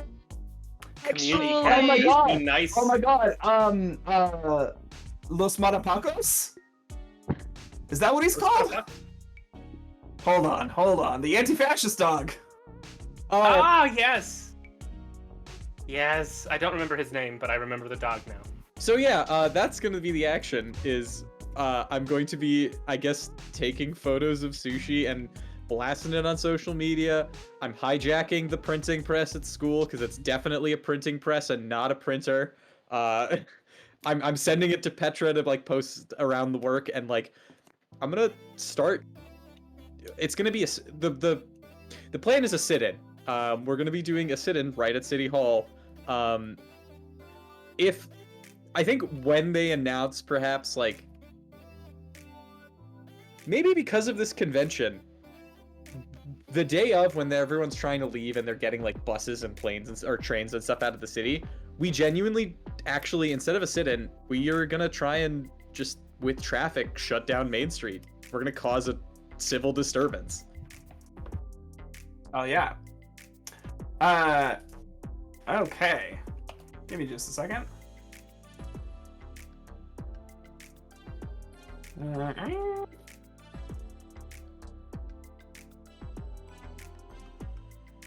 I think the best part of this is that Sushi can take direction better than your average cat, so you can get whatever like cat emotion you need for these Whoa. photos.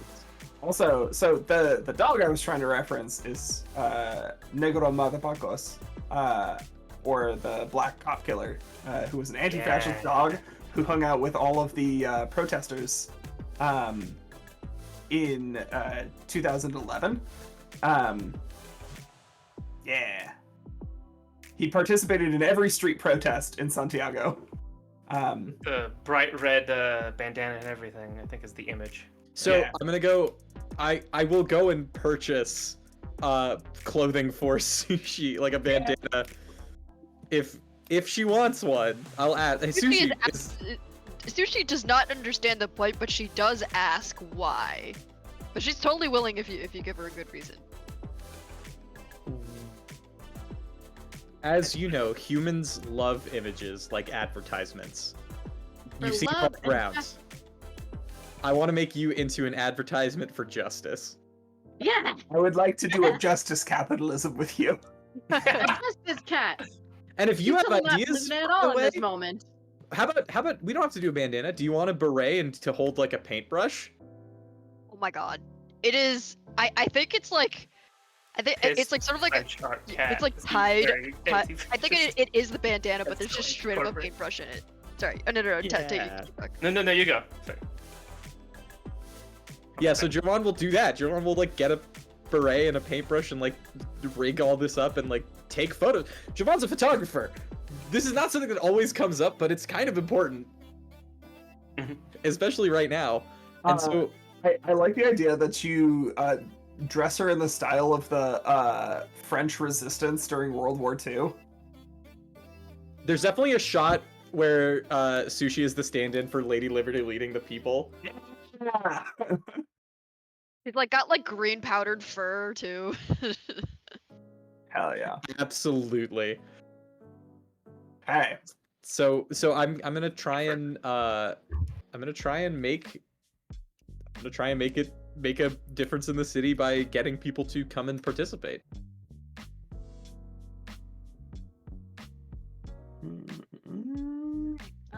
team up do anyways? Does that mean like you roll with advantage? That would be awesome. I don't think there's a Yeah, it team says up. Perform the action together. That's it. Perform the There's- action together. We have a help action of sorts. Help out. It's a universal move. If your crew What covenant is- is intensive bright, you give them fleeting advantage. You'll Well, share there the you go. consequences of good and bad. First page of the reference doc. You know what's funny is I printed them all out, and I think I lost that page. Oh my god. The most important page. Vermin. There's like There's like 4 7. entire moves on There there, is. Vermin. There. Do you Oh, see how many pages I have? No, it's fair. I have I'm 3 teasing. PDFs open. Wait, it's the same page as the clock. It's the We clock do get page. it. Help out does give advantage with our crew covenant, so I will get advantage. There it is. It's on the page. I'm Hey, just I got it. stupid. As Oh my dad my used to say, you God. gotta look with your eyes and not with your mouth. Okay, you know what else we've not been doing? Any of that? Uh-oh. Yeah. You know what else we've not been doing? Help out is right above another move called Evoke the Covenant. If you're desperate after rolling the dice, say which intense covenant you call on for aid. Fade the covenant and re-roll one of your dice. Go. If I fail this roll, I'm definitely doing it. Well, we found it, everybody. It only took us how long? We're on episode Section 17, 14. and we're Hey. still learning the game. It's a fun game, and every good game has a lot of little corners to discover. It's also like the design of that page is weird because your eyes immediately glaze over that section. Don't know why. Yeah. I think you just like are drawn to the clock because it's a big shape, and you're like, ooh, Yeah. pretty, and you forget Yeah, everything It's else. also in my defense, and this is a terrible defense. Minerva McJana did not put it on a page that just has moves. Yeah. It's on a page that has other Mhm. shit. Yep. Mm. It's not the best I will game accept that. design. Of course, Minerva No, we're just- McJana, your work is unimpeachable. We love you. Yes, it's perfect. This game is great. We Yeah, wouldn't be this playing is if we entirely didn't my love you. fault. You're perfect. Yeah. We love ya. All right. Now that I'm done being stupid, let's talk about how this goes. So, you're helping out another rebel. You can give them fleeting advantage. You share the consequences of the move, good or bad. Tell me, what are you? So you're kind of like reaching out in the city to get people together. I'm gonna be real. This sounds like another Connect. Yeah, this time I'd like to pitch, if possible, instead of checking against heat, because that's going to be very difficult for me. I would like to convince people that this is worth their time. Not just me, but this whole cause is worth their time. Okay. Tell me how. So you've got your cute cat. That's great. But like, what do you do beyond that to convince people that it's worth their time? What is the message? The messaging is not necessarily what we're protesting for. Obviously, everyone's aware of the surveillance and all that. I think I want to make this a general issue. I think that I call upon the fact that everyone has been feeling the effects of this, and that this is not like whether you like do agree on the way that police funding should be handled. Like, we want everyone to be out here to protest, because it is immediately all the organizing is, this is a peaceful protest. That's what we're doing. We're going out here to organize and show our disagreement with the way the city is handling this, and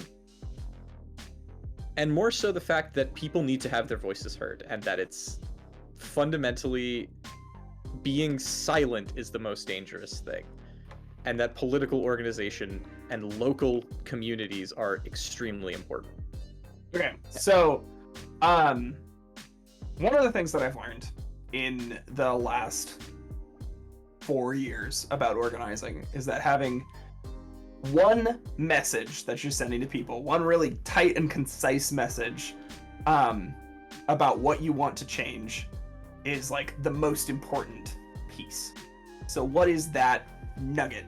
What is the phrase or the chant idea that is most core to how you're trying to bring people together?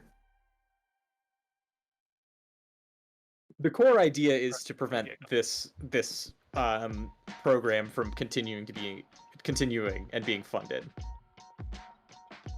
So I'm trying to think of something witty along the fact of like we're trying to take out Big Brother's site. I would almost focus it around Quentin. They're like, why is this weird tech nerd involved with pop shit? You mean Adam Cook? Sorry, yes, Adam Cook. I went back to.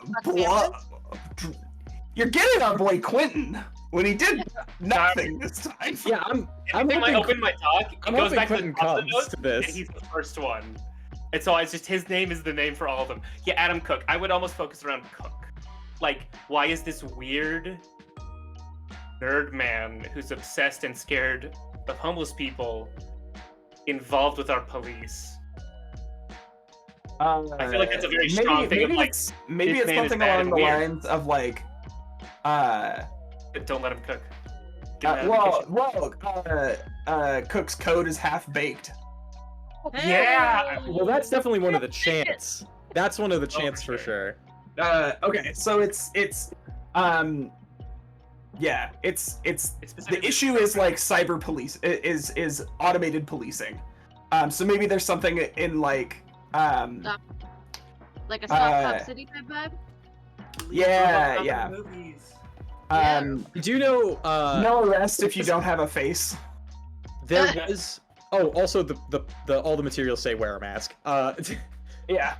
There was that graffiti that I made a while ago that was literally said Big Brother is watching, so gouge out his eyes.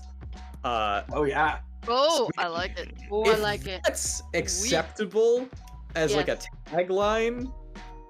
Yeah. Images, cameras I with think images people scattered. change it to cover his eyes. Yeah. Yes. So, okay. Let's talk about a couple things that happened in the lead up to this. Let's change the music. So,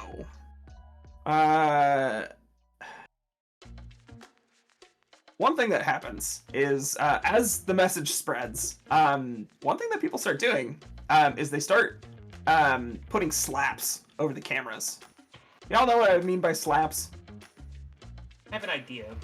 For those of you like me, who are good, upstanding citizens and would never deface public property, a slap is a term for a quick adhering sticker. Placed in a manner destructive to the public good on a thoroughfare. So people are putting slaps over cameras.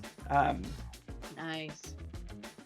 And among other things, that piece that Jovan did a while ago comes up again. And people are re-tagging that, essentially.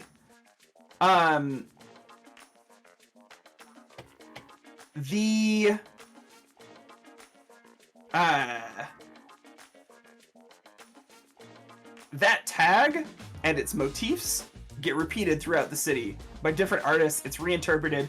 It's incorporated into the slaps. Cover Big Brother's eyes.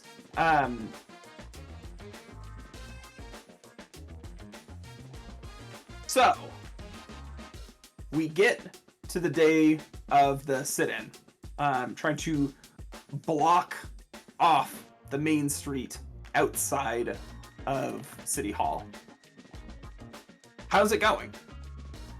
Who's there? I think really quickly, if I could pitch something as well, I thought of a better way to phrase this. I think that a few days leading up to the protest, the messaging does kind of switch more to this is something we're actively trying to affect, and we can get this changed with enough public disturbance. If everyone makes their voice heard, like this is worth it to come to if you don't want this to happen.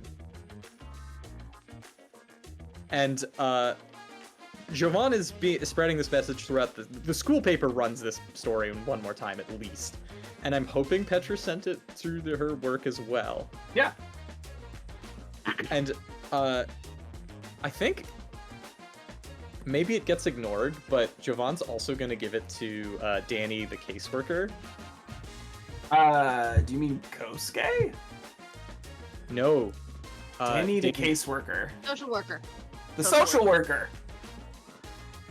Your social worker. Yes, that's right. That's another Danny? Damn. There's so many Dannys and Jordans. I'm learning something And- about myself. There's, I know more than one Danny, especially if it's short for so Daniel do or I, Daniela. but like, come on. But one more thing is that Jovan also prints a ton of these flyers, hands the stack, half the stack to Sushi, and says like, "Go, you want to go drop these everywhere," and they're just gonna, Like rooftop. yeah, like a full day. They just spend out handing out pamphlets, zines, flyers, all that shit to get people to come. Sushi admires the image of her on the Yeah, poster yeah. before I dropping feel it. Like, like ah, Sushi yes. like comes up to people like looking very absolutely adorable with like the and, like. I'm like, gonna roll the connect, but which gauge am I ticking against? You are going to be checking against infamy. just roll I'm- with an advantage. I did not roll with advantage. So roll one more die. Replace the one. Those at home. A lot. Hey! Seven. That's the weak hit. That's the weak hit. Okay. Both of those That's misses, by the way, With a six. before that roll, both of those misses were one below a weak hit, and I think that makes it a strong hit. That's a 5, 6, 7, 6. Right? Because it's more than. Oh, you're right. You're right. How many ticks have you got? An infamy. How many in infamy? You cut out. Oh, only the 2. So it has to be yeah. Oh, I'm sorry. No, I have 3. You have 3. Okay. I think yeah, you're sorry. No luck. Damn. No luck. Darn. But what you could do is if you want it to be a strong hit, you could evoke a covenant.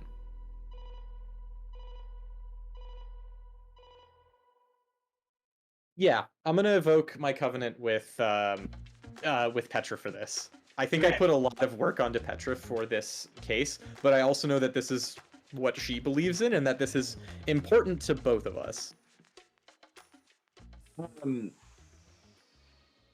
So it's Petra, fade that covenant, and re-roll another die.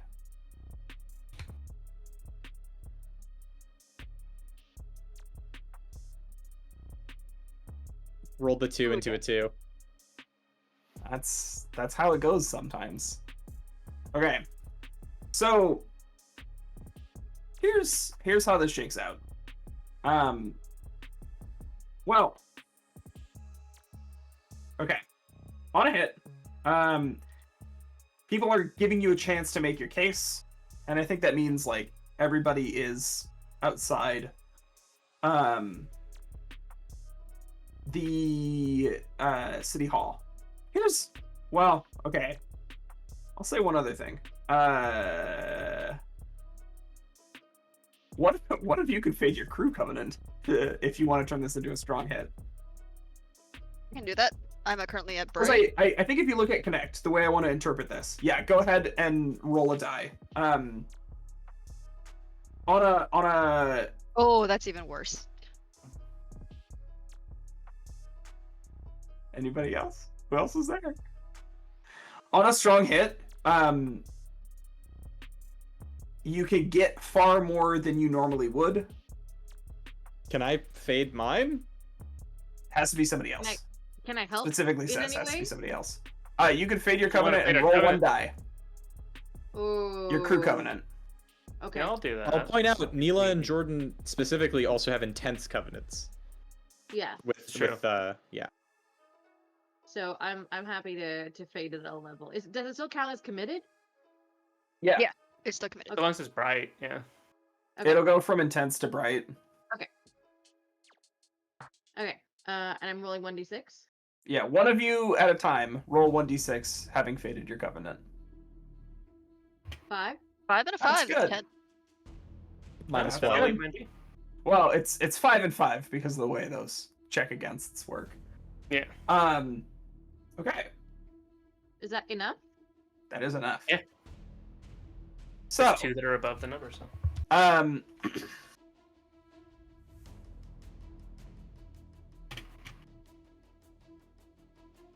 Oh, it's your crew covenant that gets faded, actually. Interesting. Well, we'll keep it as is. Don't worry about it. Okay, how are you stepping up to help out and get things organized day of, Neela?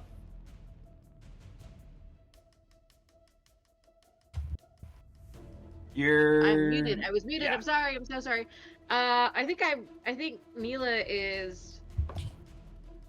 I mean, she is the provider playbook. Like, getting involved in the actual organization is just her entire jam. Like, she'll be on site. She'll direct people if they're needed. If they need something, she'll help them out. Like, she'll do whatever it takes. If she needs to distribute masks to anyone that isn't wearing one, she has come with a bag full, you know? Okay. Like, I also, you can say whether or not this is something that you're into, but do you have any of like the medic stuff with you as well? yeah. That seems on brand. Yeah. That you'd be a medic. Yep. I'm happy to play street medic. Yep. I think your dad does that with you, actually. That seems like the kind of thing your dad would do. My mic is not picking up how high pitched I squeed, but oh my god. There was I know y'all saw the face, but the entire time there was the high pitched scream of emotion that mic just did not pick up. I'm fucking dying. Yes, yeah, love it. Cool. Okay. Here's what ends up happening. Because of the success on the roll, the protest is very successful. You draw a lot of people. And you draw a lot of people who, like our timeline, have gone through a series of protests and have learned a lot in the last 5 years. They are on message. They are careful. People are not wearing logos. They have ditched their phones. And they are ready to peacefully protect themselves as best as they can. However, the police have been at the same game. After a few calls to move, you hear the first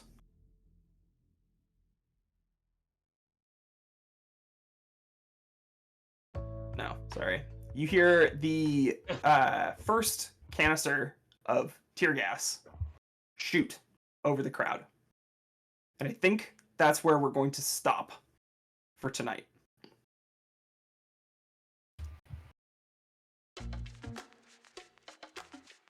Things are going to get very heated downtown in Etteridge City. And we will be back at the end of this month. We're going to be back on the 30th. So I know that I'm feeling it. I know that these folks are feeling it. And we are going to dish out some justice, both in the real world of our game and in the castle, starting next time. So please come back and join us for that. With that said, let's take ourselves out in reverse order. Who do we have go last? Was it you, Leona? I think it was. Yes. Go to somebody else because I need to pull up something real quick. Do your thing. That means you, Milan. Hey, you're rabble-rousing. I forget the full spiel at the beginning of the game, but I love hearing it every time. I'm Milan. I was playing Jovan. I'm also known as Tailfeather on the internet. You can't find me anywhere at the moment because I haven't changed my username, so don't worry about it at the moment. I'm just going to pass the mic over to these lovely people who have wonderful things that they promote and that you should be watching.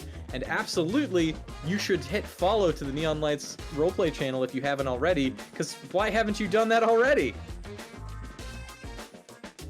Yeah. Follow Neon Lights if you haven't already. That's really true, good stuff to be saying. Michelle, you're next. Oh, hello. Hi, I'm Michelle. I don't exist on the internet, but I was playing Sushi today, and you can find me here, doing Neon Lights things. And to be more precise, the next time you can find me here is sometime in December. So I've decided it's gonna be the 12th or the 19th. But be ready, because it is the epilogue episode for A Blade's Will, our final episode for A Blade's Will. So be ready. We're gonna see what happened to all of our shinobi after the war's over. Passing it on.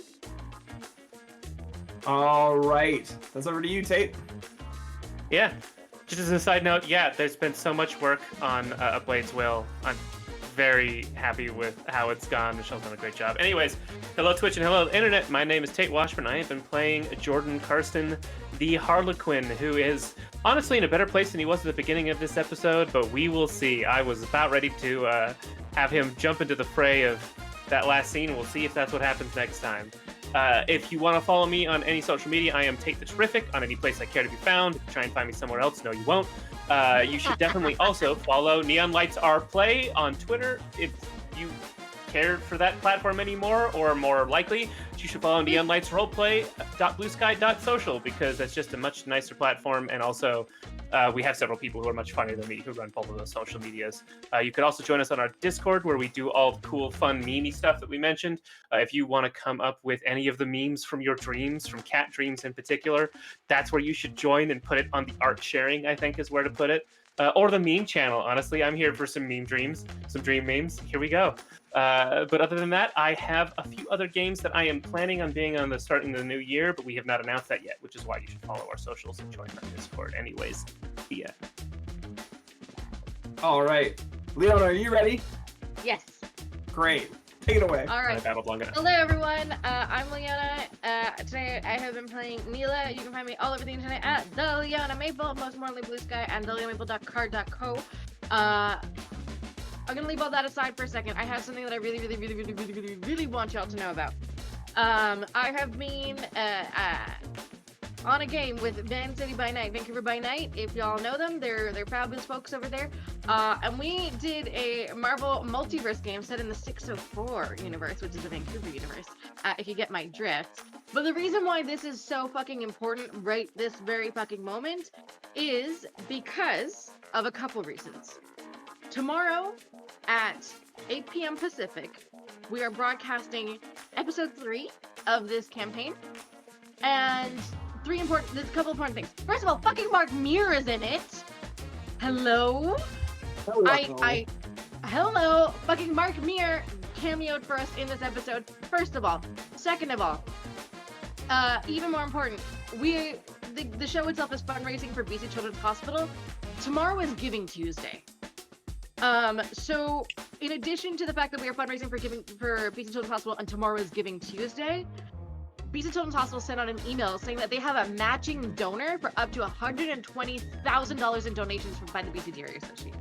So all the donations that we get tomorrow for BC Children's Hospital will be doubled. So, like, first of all, Marvel. Second of all, I'm playing a weird version of like a Ms. Marvel, but with tarot cards, and she does all kinds of funky cool things. Third of all, motherfucking Mark Muir. Fourth of all, for a really fucking good cause, on Giving Tuesday for Double the children, literally for the your children, money. Children's Hospital, and double. Your donation is double. Please, please, please, please, please. I will also post this in the Neon Lights Discord. If I haven't hit enter on the... No, I haven't. There we go. Sending y'all the tweets right there so that y'all can check this out on socials. Please, please, please, please, please. It would be so huge to get y'all in tomorrow. Mark Muir, he's so good, you guys. Like, this game is a little bit campy, and it's so good. It's so good. That's the best kind of superhero stuff. He plays Graviton. It's fucking great. Y'all are not gonna want to miss this. It's so good, you guys. please tune in tomorrow. It would make my absolute week. That's all I got. Oh, yeah. Good night. Oh, yeah. You spent all that money on Black Friday and Cyber Monday. You gotta give some away, man. Yeah. Otherwise, you're gonna get haunted like fucking Wanna go Scrooge. Thanksgiving pass. Yes. Look.